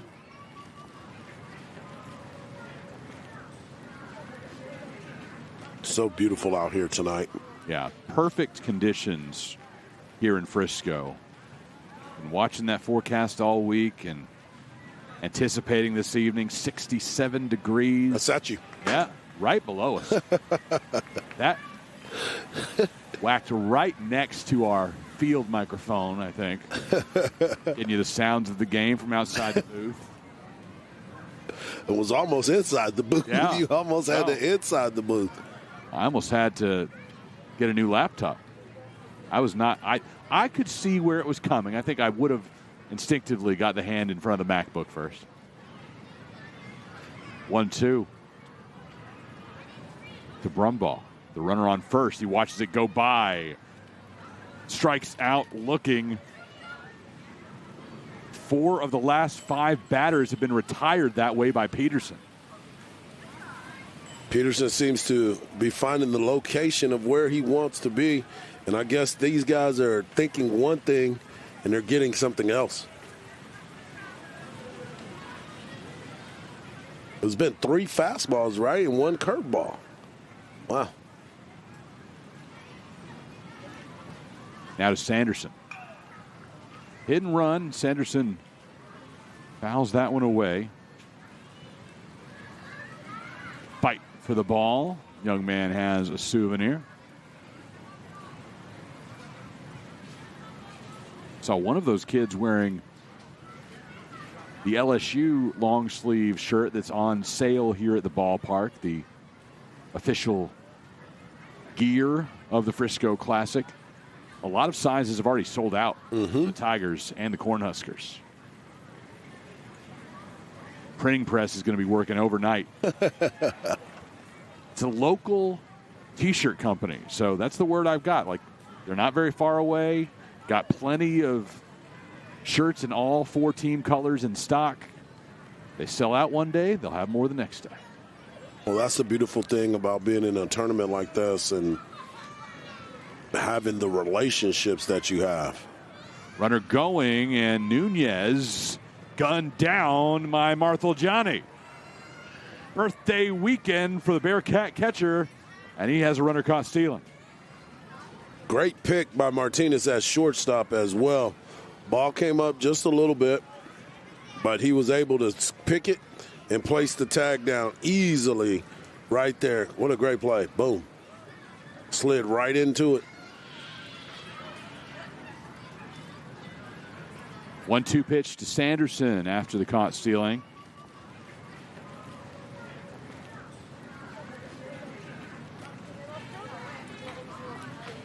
Clear night, 67 degrees. Just the slightest of winds blowing, 4 miles per hour. Looks like he's trying to establish again. He feels more comfortable on that glove side, his front side, throwing to the inner third of a left-handed batter. He's been very consistent with all the lefties that have been here. Now you're starting to see the shift because they are throwing the ball so much on the inside. Shift goes on with a 2-strike count, lifted to left field at the warning track against the wall. Benavidez with the catch of the day for the Bearcats to rob Case Sanderson. Chris, we have been treated through 3 great plays early in this ball game. None may be better than that play by Benavidez finding the wall and making the climb. Up against the LED board with the Frisco College Baseball Classic logo. Peterson ends up facing the minimum in the 5th. 1-run lead for Nebraska.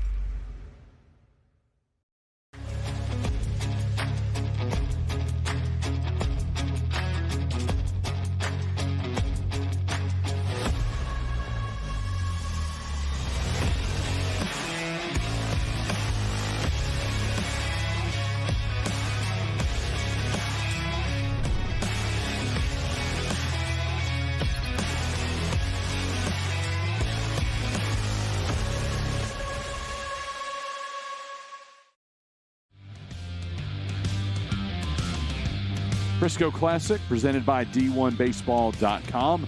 No one covers college baseball like D1 Baseball. Covering every game from coast to coast, D1 Baseball is the resource that no college baseball fan can be without. Perfect night in Frisco. Team and conference flags flying beyond the wall in left center. 62. Clear skies. Winds less than 5 miles per hour tonight. Couldn't ask for anything more. Tomorrow we'll play again at noon and 4. A little earlier start than we had today. Sam Houston has a short turnaround. They'll play K-State at noon tomorrow after the night game in this one. And then in the later affair, Nebraska and LSU. Not a seat to be had, not a blade of grass to be found on the berms. This place will be packed to the gills. I need to get a number on what that attendance was for that Baylor-Texas A&M game here in the Classic that I was talking about earlier. That was definitely the most attended that I've been to so far here. Leadoff hit by Autry, looking for extra bases. Slides in plenty of time. A 2-bagger to begin the bottom of the 5th. This is exactly what Sam Houston wanted to start this inning off, to get closer one more time. Get yourself a leadoff double at the top of your lineup, and that's what Autry was able to do. Got a pitch he could handle, drove it into the gap, and was running hard right out of the box right away. Jace Martinez now for Sam Houston. facing Jalen Worthley, who came on in relief in the fourth unexpectedly. It'll be the third baseman Overbeek making the play over to Sanderson, advancing Autry to third. That was perfectly executed right there. That's exactly what he wanted to see. Get him over. Sacrifice bunt. Now it's in Brady Christensen's hand to try to tie this ball game up. It's going to be a tough lefty-on-lefty matchup to try to get this run in.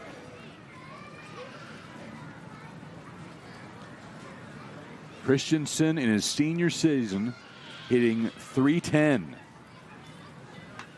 Lifts the first pitch to shallow right. Frost under it. Autry decides to tag, coming home. The throw up the line. We are tied at 3 thanks to the sacrifice fly by Christensen, scoring Autry. That's textbook. Get him over, get him in. And that's exactly what the Bearcats was able to do. Autry with the double, Martinez with the bunt, the sack bunt, and Christensen getting the sack fly. Love good baseball like that. Love it. Tied at 3. That bunt going all the way to the second baseman, Brumbaugh, who makes the play. I looked a little bang bang. That's the idea of what you wanted to do, but he would tell you he hit it a little too hard. Yeah. But what a great play. Defensive play by Brumbaugh to make the play. Fired at first. Bang, bang.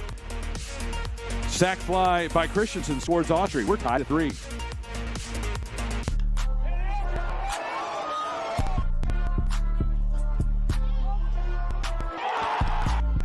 Ran up by the Lux Nessa up the highest metric. The city just made it sweet, you could diabetic. They mouths were full of deceit. Let these cowards tell it. Walking New Orleans with the etiquette, the LA yelling. Oh man.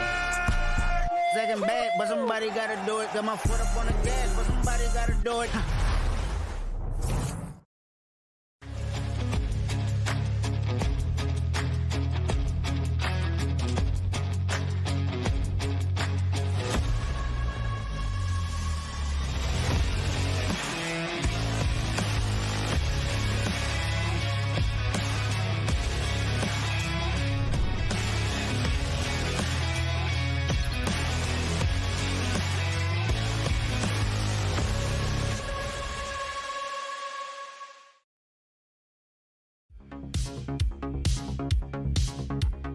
Kiss cam on the scoreboard here at Riders Field.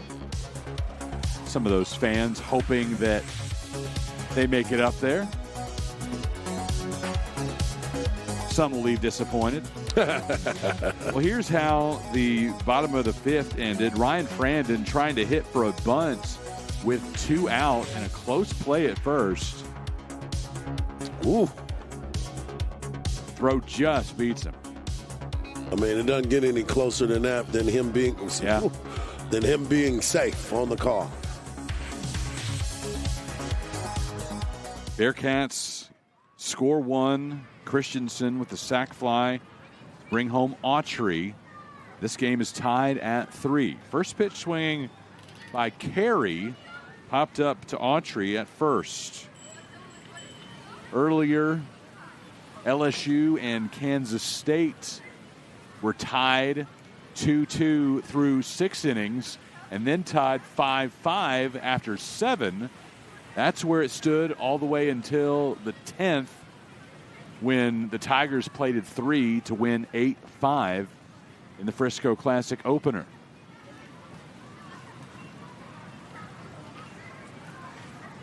I think that's what you expect, especially day one of this event. All 4 teams throwing their aces. Expect tight, close games here on day 1. Yeah, and you had so much excitement in that game, kind of like big shot to right field by Frost. Chilly and wet in Frisco, Texas. Cale Frost with 2 home runs on the day. The latest, a splashdown into the lazy river. I was just talking about the excitement that you had in the first game. Boom, you get another one. Bang, bang, he hit that thing. And as you said, we got a splash down in right field. Good power off the bat right away. Short, compact swing, and my man is 2 for 2 with 2 long balls. That is a moist baseball.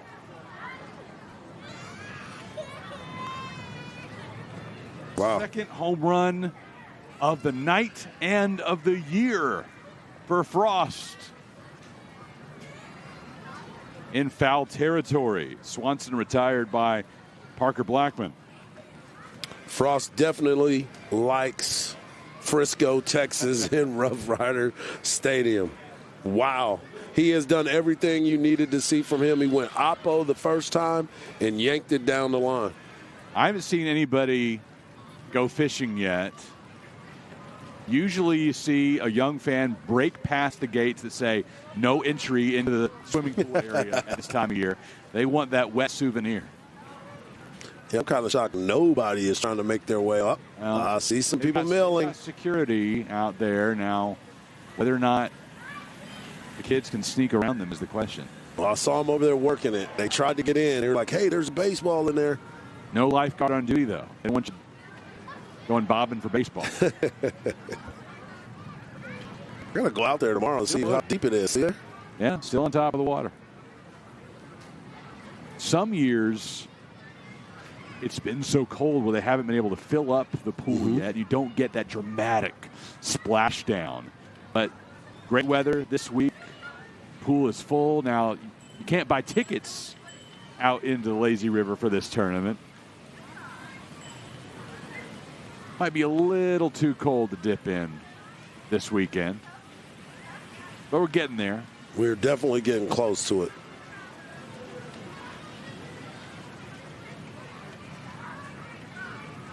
Got a couple splashdowns today. That's number 3 for you today, right? That's number 3 on the day, yeah. I need to keep a splashdown tally. That is number 3. Big swing and a miss for the third out of the frame. Second time that Bolin has struck out today. Nebraska takes a 4-3 lead thanks to Cale Frost and another splashdown home run. His second of the night. Kerplunk into the water. Huskers, 4-3.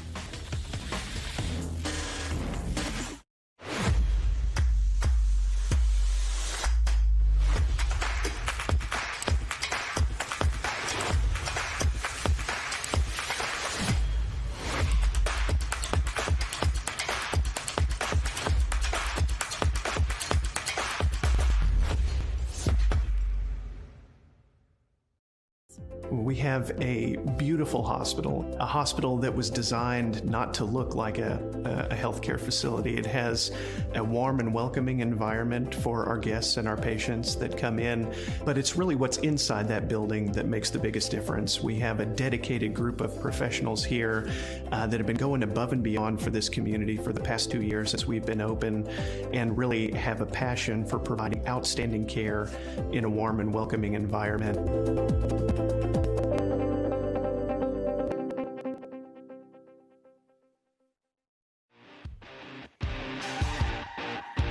Frisco, Texas, Riders Field, home of the 9th annual Frisco College Baseball Classic.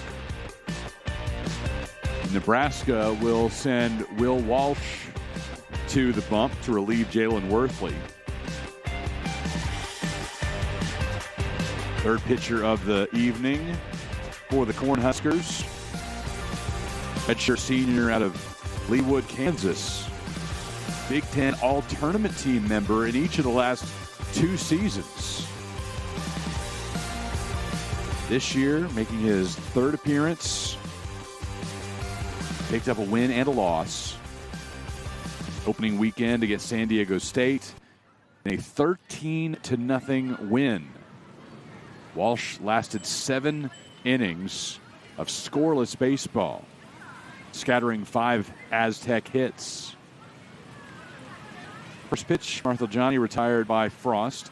Then last weekend, against the Ragin' Cajuns. Cornhuskers dropped that one 10-2, and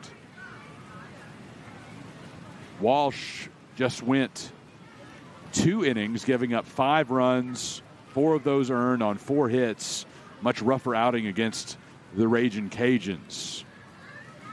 Sam Houston will make a change as well here with 2 out.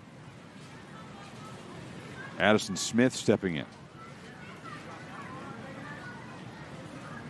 I was told to call him Addy on the air by his family. I was standing talking to them, and they said that when he gets in the game, call him Addy. Addy with 1 out on the board. He wears number 2 on his back.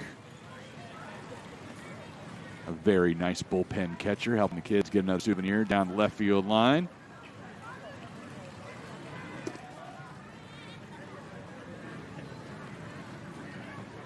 Transfer from Oklahoma State. Smith strikes out looking in his pinch hit appearance. Big breaking ball by Walsh. Yeah, welcome to the game, the big lefty. Straight over the top, nice curveball, right in there for strike 3. Caught the bottom of the zone. Blake Brown fouling that one off towards the luxury suites on the right field side. And by the way, not only is every seat going to be filled tomorrow, every spot on the berms, all the luxury suites are sold out too. Yeah, I saw signs of that earlier today with all of the fan base and the excitement of it all. It was quite impressive to see all of those folks moving around. Just underway in Vegas, Washington and Texas in the nightcap there. That's exclusively here on D1Baseball.com. Here in Frisco, Blake Brown retired by Walsh. 1, 2, 3 inning for the Husker reliever. We're heading to the 7th. Nebraska leads 4-3 over Sam Houston State.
Exclusive coverage of the Frisco College Baseball Classic here on D1Baseball.com. Chris Mikoski, Mike Hard with you. It's the nightcap, Nebraska and Sam Houston. Earlier today, LSU with a 8-5 win in 10 innings over Kansas State. Tomorrow, it'll be Sam Houston and Kansas State in the early game. That's at noon Central Time. Followed by Nebraska and LSU at 4 o'clock Central. Another perfect weather day on tap. So if you are anywhere near Frisco, Texas, I would normally say get here. Get your butt to the ballpark. But if you haven't bought your ticket yet, you may be out of luck. You may not be able to get into the ballpark tomorrow. So stick with us here on D1Baseball.com. You already have your subscription.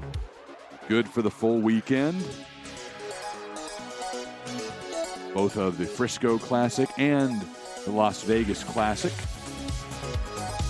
And thanks to the time zones, they get underway 2 hours later than we do every day. So you can stretch your baseball dollar. Once this one's over, you can tune over to Texas and Washington, the conclusion of that one. Bauman in now for Sam Houston, pitching change for the Bearcats. Garrett making his third appearance on the season. He's gone 5 2/3 innings so far. An ERA of 1.39. Hitters average 2.27 against him.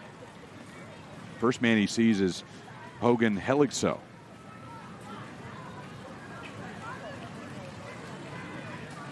He locates the ball well. Got a lot of arm movement that will keep guys guessing because of the way that he moves in that three-quarter release point.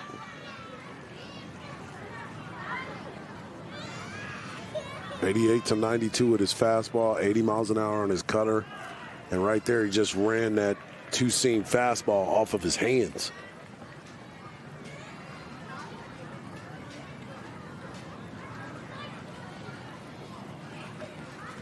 Looks like he's got some good stuff there.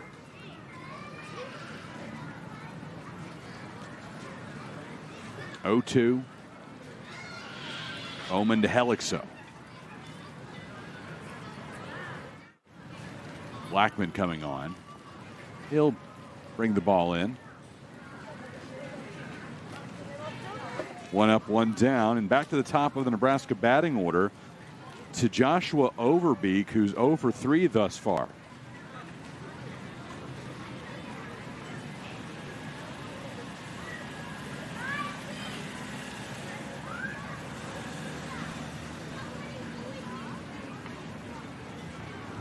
Leadoff man gonna put his head down and go to work right here.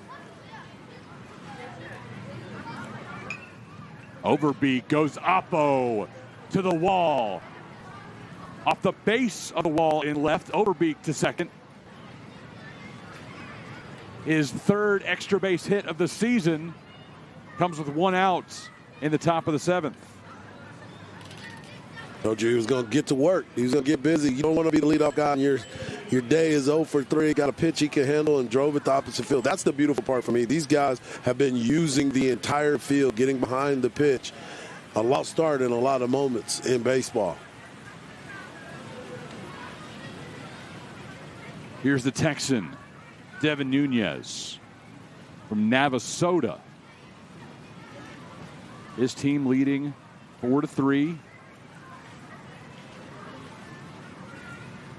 Coming out of Navasota, the second-ranked second baseman in the state in his class.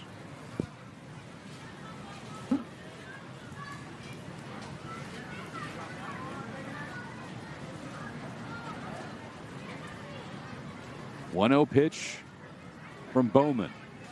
Gets through the right side. Overbeek on his horse. The throw coming home. Up the line, and Marthaljani can't bring it in. Nebraska adds to its lead. Now 5-3. It's a good way to answer back and being able to piece together some timely hitting. You get on a double.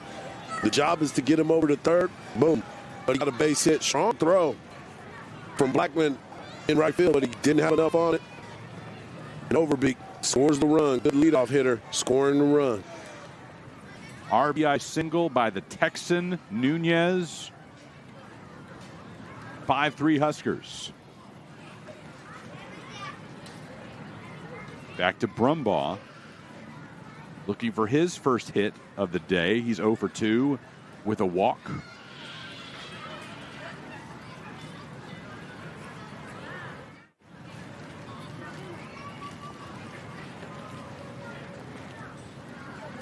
Three runs batted in this season. Last year he recorded 19, hitting .307.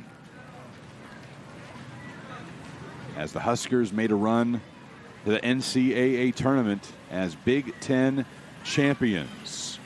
Runner off And Brumbaugh fouls it above the Nebraska dugout. Tried to hit behind the runner again there with the motion, putting pressure on the defense, getting them out of their normal positions.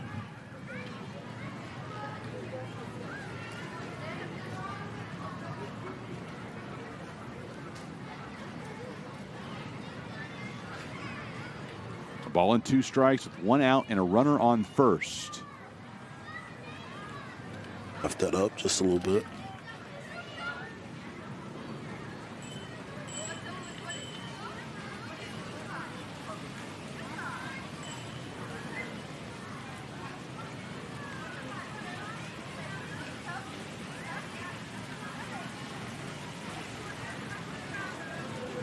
Trying to see if there's some stars out there, because it's been a while since we've been able to look in the sky with all the clouds and the cover. Yeah. A lot of light pollution. Yep. Here in this part of town. Between the Star, Riders Field, the mall.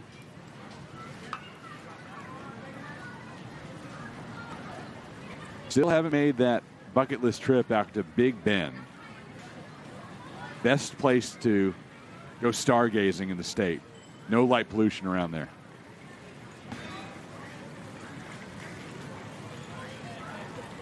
That's interesting. Didn't know that about the area. Well, you got to get out of the city, right, to get a good view of the stars, and that's about as far away from civilization as you get.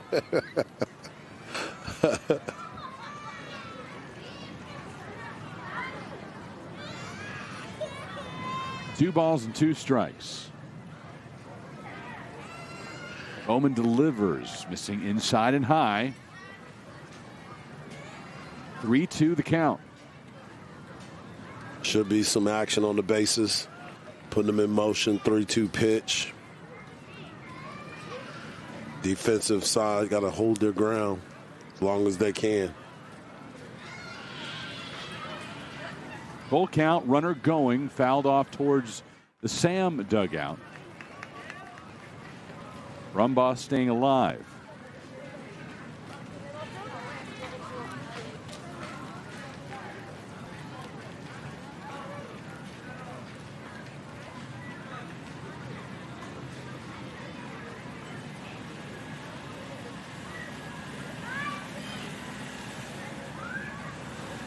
Full count. Here it comes. Popped up to deep left. Benavidez at the wall. Watches it sail over onto the home run terrace. Brumbaugh goes yard. And Nebraska extends its lead. It's 7-3 Cornhuskers. Wow, they just get up there and swing the bat. Another good pitch. Got it elevated, sitting fastball, got it middle in, and hit it right off of the home run terrace. First home run of the season for Brumbaugh. And it's a 4-run advantage now for Nebraska.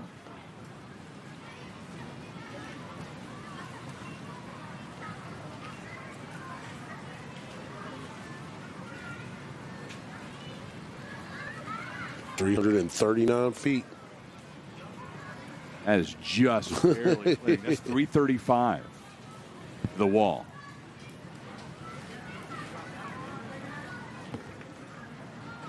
Just enough. That's all it takes. If it was 336, I would still want to be trotting. First home run of the season. First of his career, Hargy. That's nice right there. He's going to remember that one. And he, too, is going to want to play at Ryder Stadium, Ryder Ballpark, as often as he possibly can. That was a good at-bat by him, too. He fouled off a couple of tough pitches, and he tried to run the fastball back in on him. But he was strong enough to get it out to left field.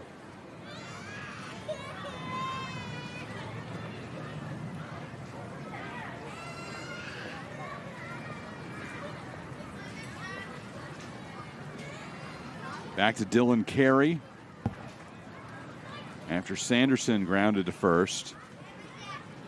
Carey is 0 for 3.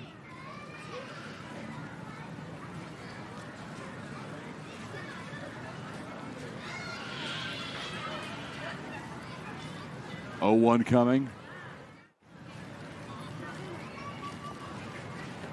Great location on that fastball. Not afraid to try to throw it on the inner third. Had some sink to it. Good life.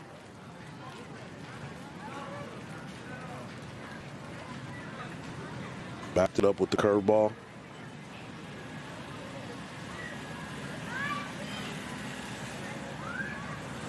Carey, a member of the Big Ten All-Academic Team.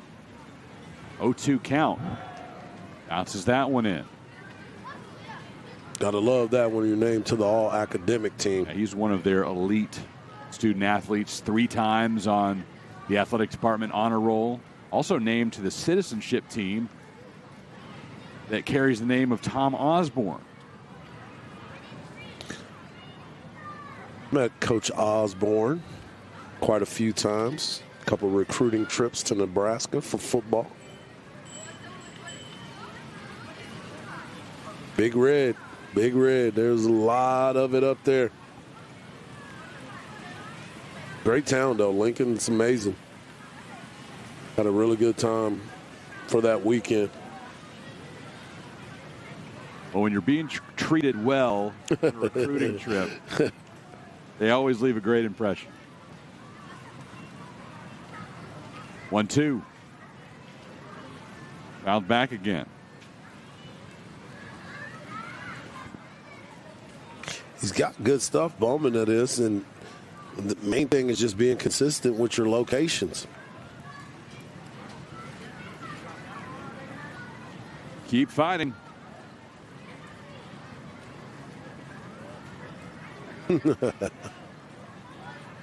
One out away from the stretch in Frisco.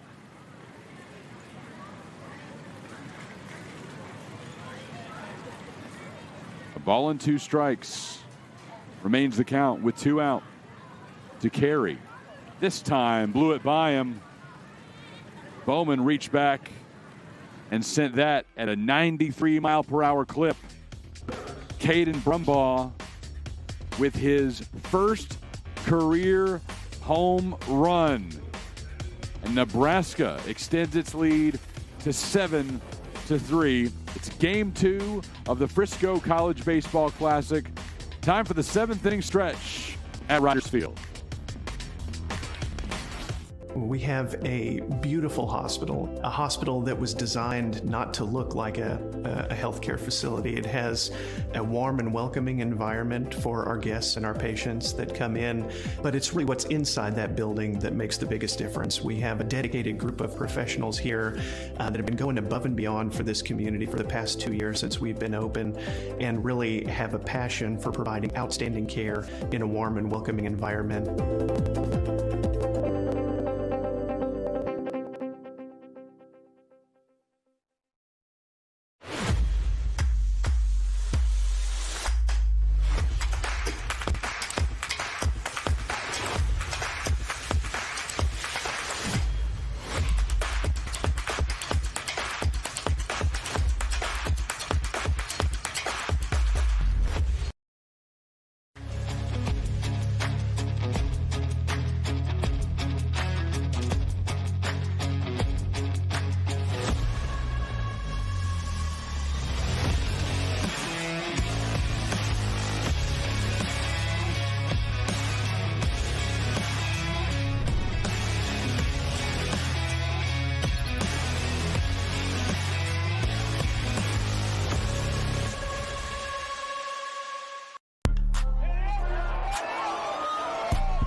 Leadoff hitter for Sam Houston in the 7th. Parker Blackman grounds out the shortstop Carey. It's a nice play on the run right there, going away from the bag, but easy to make that flip over there. Nebraska's got a little pep in their step after a big inning. 3 spot in the top of the 7th. Huskers lead 7-3, trying to set up a 1-0 versus 1-0 matchup tomorrow night against LSU.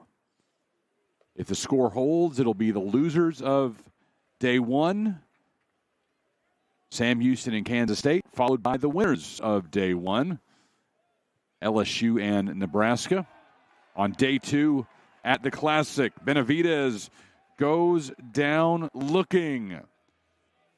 Will Walsh with his third K.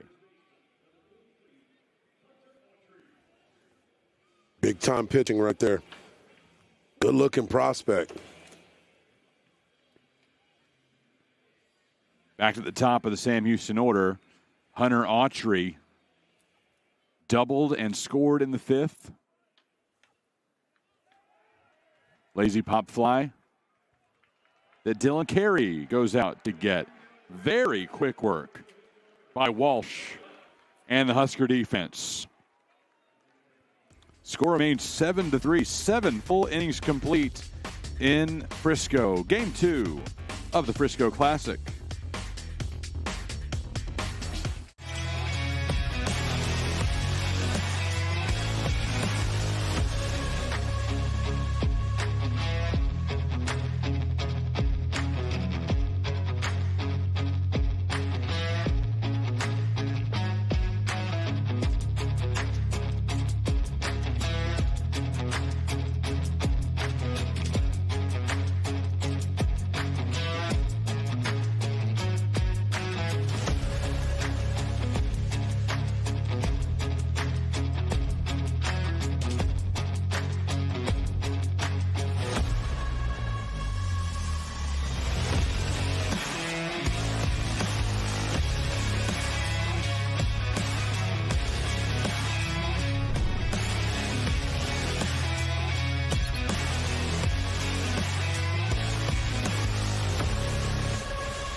Time for our trivia question presented by the Cystic Fibrosis Foundation. How many times has Nebraska been to the College World Series, Harji? What you got? 3. Okay, B is Harji's answer. Lock yours in. Drum roll, please. Harji's got it. Harji knows his college baseball. Boom. Frisco Classic, proud to support the Cystic Fibrosis Foundation, beneficiary of this event since day one. You can donate at friscoclassic.com. Also, if you're coming out to the yard this weekend, you'll see ways to get in on that as well. Over $650,000 donated to CFF in the 9 years of the Frisco Classic and the other peak events tournaments. 2 happening this weekend here in Frisco, and our friends out in Las Vegas enjoying some great ball as well. Texas Tech beating Illinois. We'll take a look at Washington and Texas in just a moment as well. Caden Copeland will come on to pitch for Sam Houston.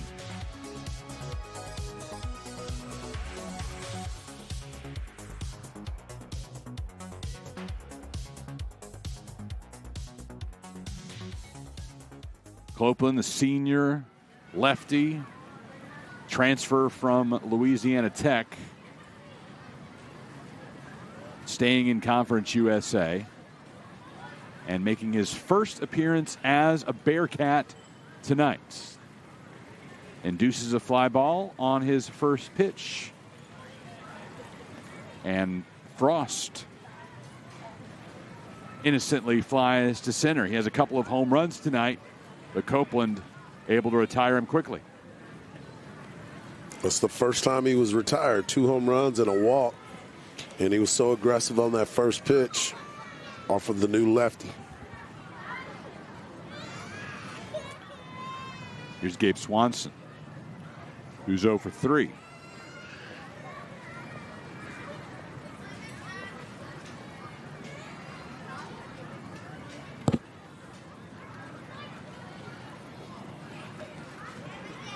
Swanson struggling to get the bat going here over the last couple of weeks. Reaches on an infield single. Kind of jump start he needs. Came through. Martinez came through. Looked like he was ready to make a strong throw, but he was caught off guard because of the runner getting down the line so quickly. Tried to skip it across, and it stayed down. It didn't skip up. The first baseman was not able to pick it. Audrey. Boland's night is done. Will Jeske steps in for the Huskers.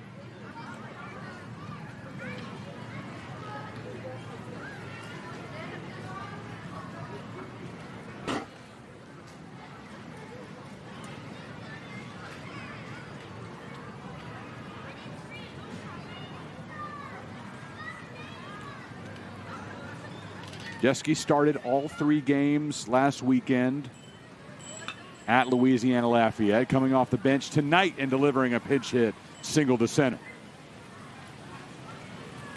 Hard hit ball up the middle. You're going to make a pinch hit? That is exactly what you want to do.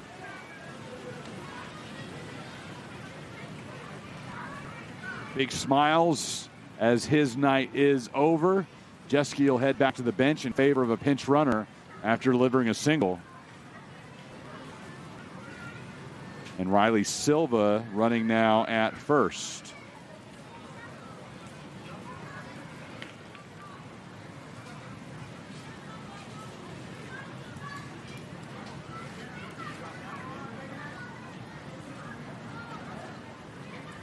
This is Hogan Heligso.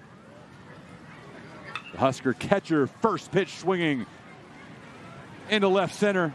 Here comes Swanson. Huskers increase the lead to 8-3. Adding to it. Get an infield hit to get it going, and then boom, get a couple knocks back to back. Next thing you know, you get another run added to the board. Great work by them. Being aggressive around the plate.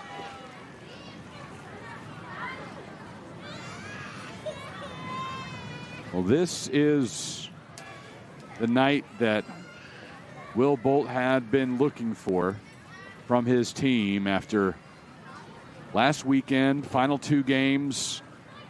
Cornhuskers were only able to muster a total of 3 runs on Saturday and Sunday combined, dropping those last 2 to the Ragin' Cajuns. No midweek game. Time to refocus for the Classic. Tonight at Sam Houston, tomorrow night for the Huskers, it's the nation's second-ranked LSU Tigers.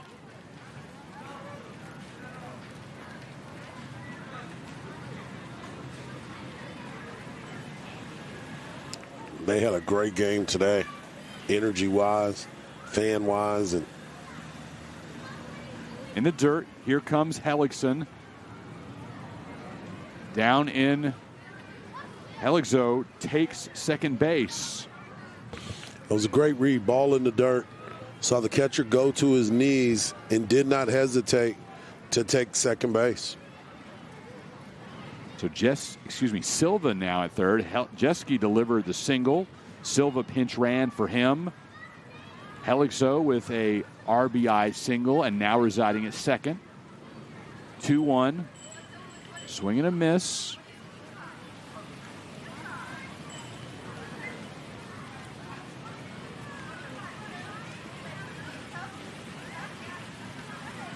Good catch on that Silva.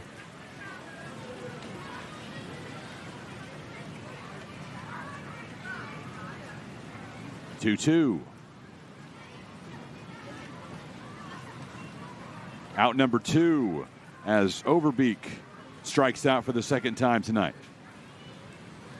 Got him to chase on 2 breaking balls in the dirt during that at-bat and was able to finish him off with that last one. Chasing out of the zone. That ball never had a chance from the very beginning. First pitch to Nunez.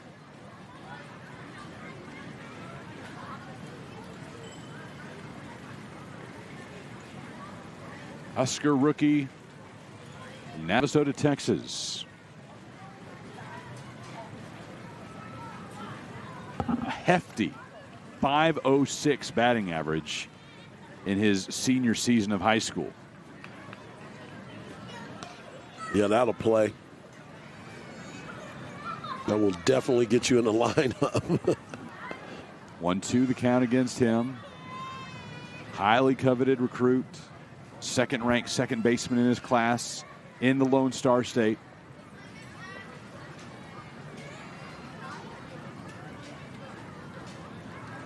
Last time up, provided an RBI single.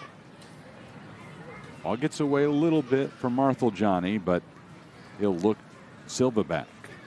I believe it might have hit the home plate umpire to be able to stay there. The way that ball spun off a little bit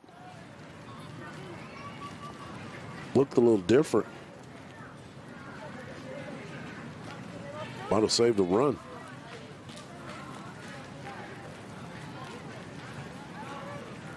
Two-two pitch.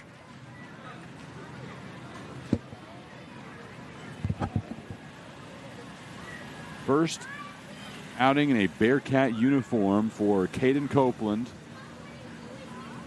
On the bump, facing Devin Nunez.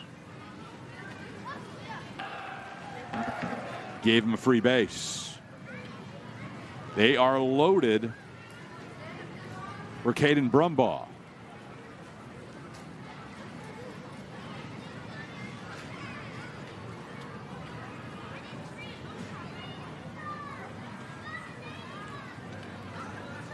Last time Brumbaugh stepped to the plate, delivered a 2-run homer. Part of a 3-run 7th inning for Nebraska.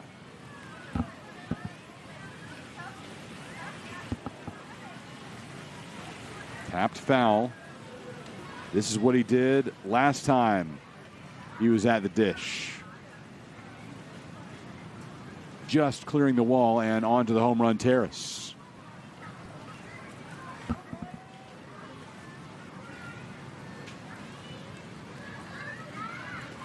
0-1.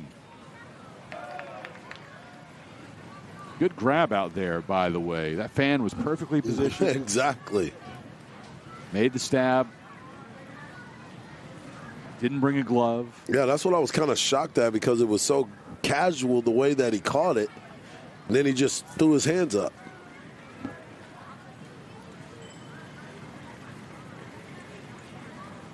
Nonetheless, I'm sure they're going to try to find a way to get him that baseball for his first collegiate home run, or first home run this year.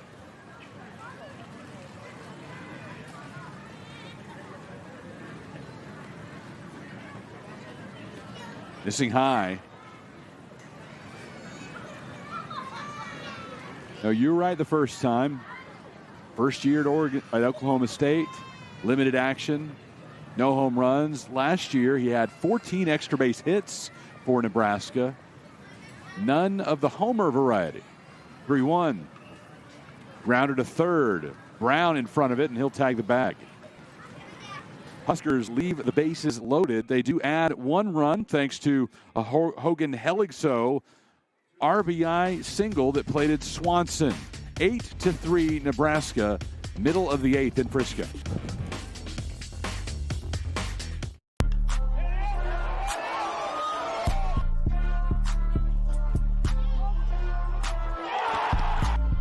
Ran up out of Lux Nessa up the highest metric. The city just made it sweet, you could diabetic. They mouths were full of deceit. Let these cowards tell it. Walking New Orleans with the etiquette, the LA yelling. Oh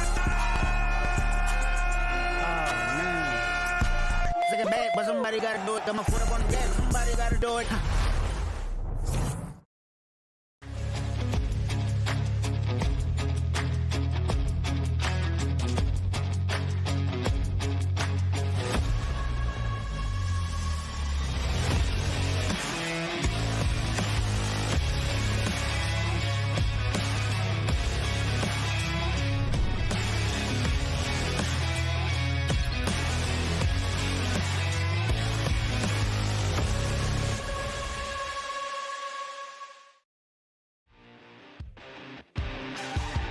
Texas Health Hospital Frisco, proud to provide the very best in health care with quality of service that goes above and beyond your expectations. We've taken care of this community in its greatest time of need and will continue to do so in the years to come.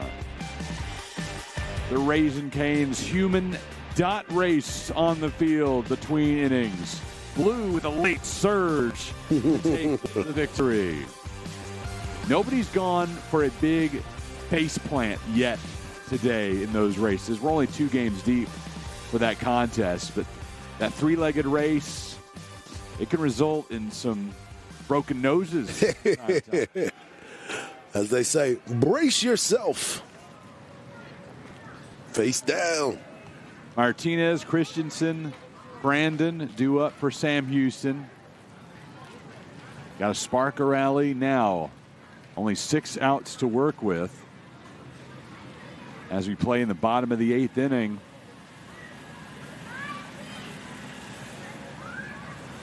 Nebraska leaving the bases loaded in the top half of the frame. That's now 7 men left aboard for the Huskers. Sam Houston has left 4 runners on base. Bearcats only able to muster 4 hits all night long.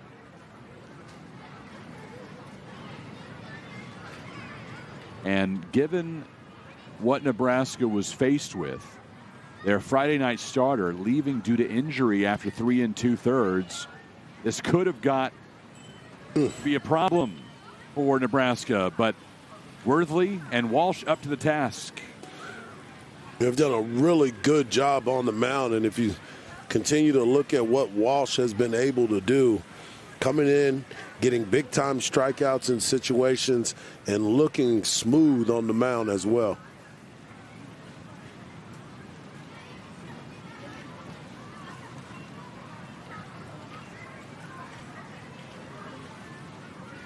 Christensen watches that one.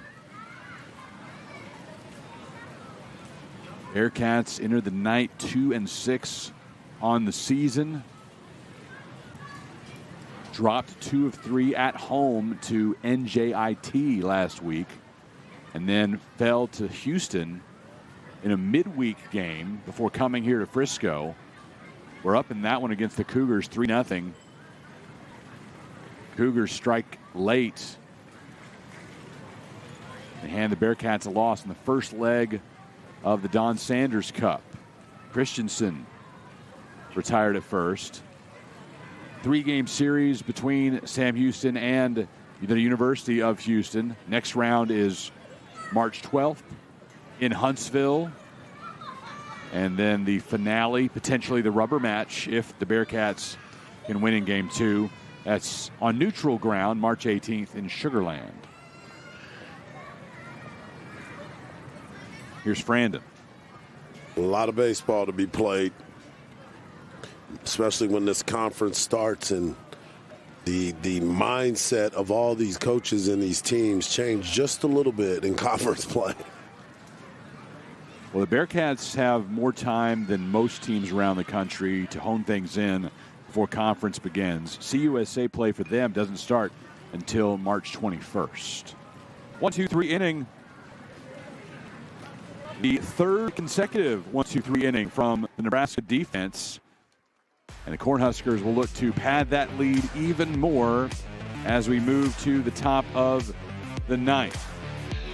Cornhuskers 8, Bearcats 3 in Frisco, Texas.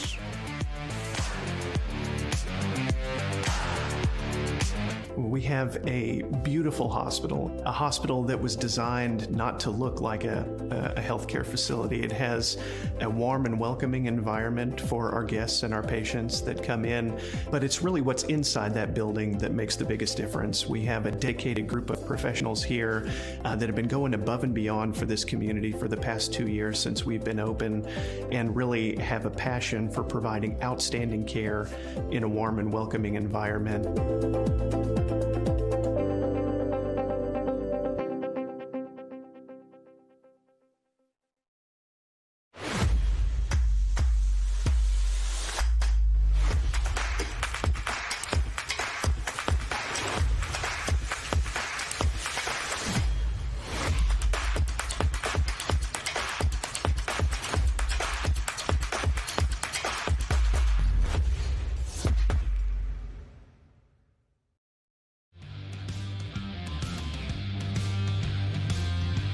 7,175 fans in the ballpark today. Day one of the Frisco College Baseball Classic. We're right back at it tomorrow and Sunday. Sam Houston with quick turnaround.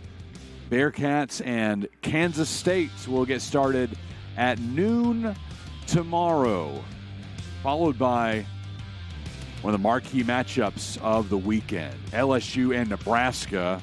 And if this score holds, it'll be the meeting of today's losers in Game 1, today's winners in Game 2. And I'm waiting for the information from our buddy Nathan Woldridge, the VP of Peak Events, on how many tickets are left tomorrow, because it's not many. It was told to us early in the week that tickets were scarce for Saturday. So about 1,000 left. Those will go quickly. People are going to look at the forecast, look at the quality of teams, and if they're not already planning to come out, there is no better day to enjoy college baseball than you'll find tomorrow here in Frisco. And, you know, those of you watching in Louisiana, it's not that bad a drive. Come on over, especially in the northern part of the state. You can even make it a day trip. It's definitely going to be an exciting ball game with a lot of fans, and as you said, Big Red travels well. They'll probably have more fans on Saturday night. And if there's 1,000 left, you're saying there's a chance. Yeah, scoop them up quickly. Get to FriscoClassic.com. Secure your tickets now. Sam Houston fans, those of you watching from down in Huntsville and the surrounding area, get up early, head to Frisco, short drive. Come support your Bearcats as they take on K-State. Case Sanderson retired to start the top of the 9th inning. Yeah, that's good stuff right here by Johnson, being able to come in and throw strikes and try to get his team back into the dugout for that 9th inning. Zach Johnson into pitch for Sam Houston. Watches this one sail to the wall, and Blackman able to track it down. Blackman's had a lot of chances today, and being able to run down and kind of know where the wall is in that corner is a little different. It's a different shaped area in right field, but he was able to track it down with no problem.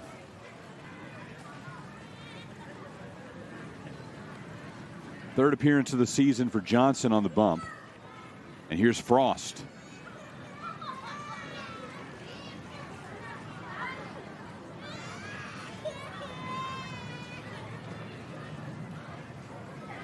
Frost has 2 home runs on the night. The latest of the splashdown variety in the lazy river. And he's looking to club another one out of the yard. Well, a big hack by that young man. There's something about feeling good at the plate. Now he's like, I've never hit 3 in a game. Let me see what I got.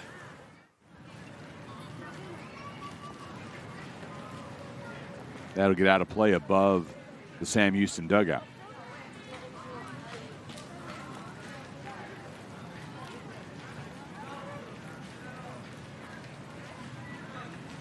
Chilly in Frisco as Frost has brought the front to Riders Field.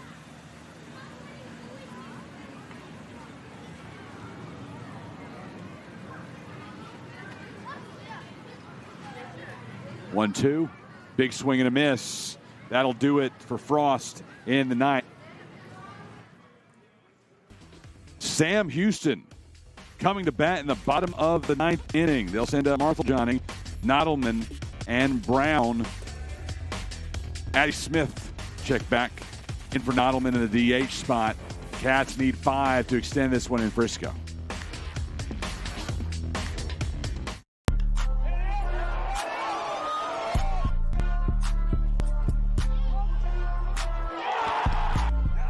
Ran up out of luck, soon as I up the highest metric. The city just made it sweet, you could diabetic. They mouths were full of deceit, let these cowards tell it. Walk in New Orleans with the etiquette of LA yelling.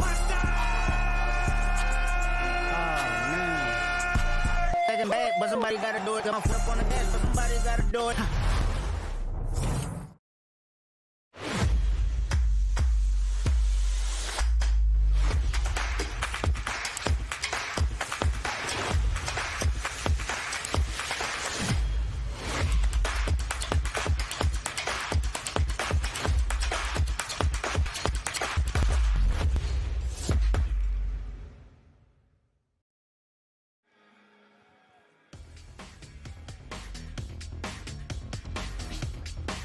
Big Red and the Cats battling on Friday night in Frisco, Texas. Game 2 of the Classic. The battle for the belt. End of the weekend. Championship winning team takes home the WWE style title belt. And we want to see some pictures on Monday from a student athlete wearing that to class. That has been the goal the entire time. Last weekend, we had OU running the table. And your vote for the MVP. Kyle Branch won the MVP, a freshman from right here in DFW, not far. Went to Lovejoy High School up in Lucas, about 20 minutes from where we sit right now. And we didn't see any pictures. I'm hoping he wore that belt to class on Monday morning. Brandon grounds out for the first out. Marthel Johnny, grounding out. I'm trusting the scoreboard. I should know better than that. Trust the book in front of me. Do not trust the scoreboard, Chris. You live and you learn. Yeah. Well, I should know better.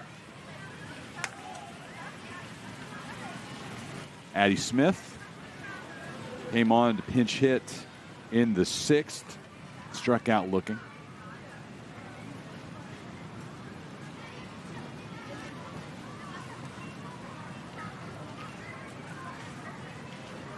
Young man from Liberty, Missouri. Transferred from Oklahoma State. And we've mentioned the 26 newcomers. Only 4 of those Hargies were transfers from Division I teams. 12 JUCO transfers, 10 freshmen. So you sometimes look at those big numbers and you assume it's due to the portal. Not the case for Sam Houston. Yeah, they had to find some guys to fill some holes, and now it's all about getting the mesh to happen.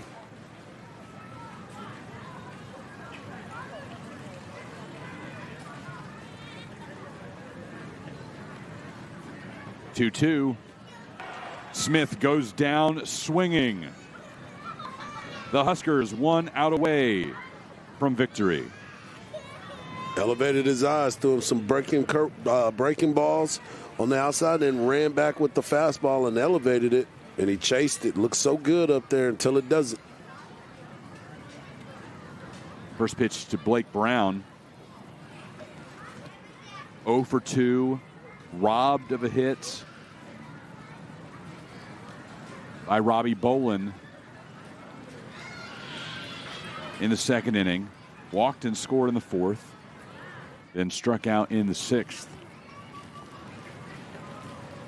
2-0 pitch in the zone from Will Walsh, looking to finish off a 4th inning of work to end this game. He's been impressive. Very much so. 5 strikeouts, no walks, no hits allowed. And thrown a variety of pitches that haven't missed. Now 3-2, 1 strike away. Needed him to eat up some innings tonight. Did just that. 3-2 pitch coming to Brown. Swung on, and that's it. Nebraska earns a win over Sam Houston, the 6th strikeout in Will Walsh's relief appearance. And it'll be a showdown of the 2 winning teams from today tomorrow night. The Nebraska Cornhuskers and the nation's 2nd-ranked LSU Tigers. What an impressive win for the Nebraska Cornhuskers. As we started the show, we talked about being able to put the ball in play. They had 12 hits today. You needed the offense to get going, and that's exactly what we had. We had some guys hitting their first career home runs. We had some guys getting those averages going. That is what Nebraska Cornhusker baseball is all about. And again, overcoming the fact that their Friday night starter, Mason McConaughey, went down due to injury in the 4th inning. Huskers had to refocus, find guys who could get the job done down the stretch. And it worked out well with Worthley and especially with Walsh. Walsh was phenomenal as he came in with his breaking ball. But like you said, Worthley being able to hold it down until they can get everything going.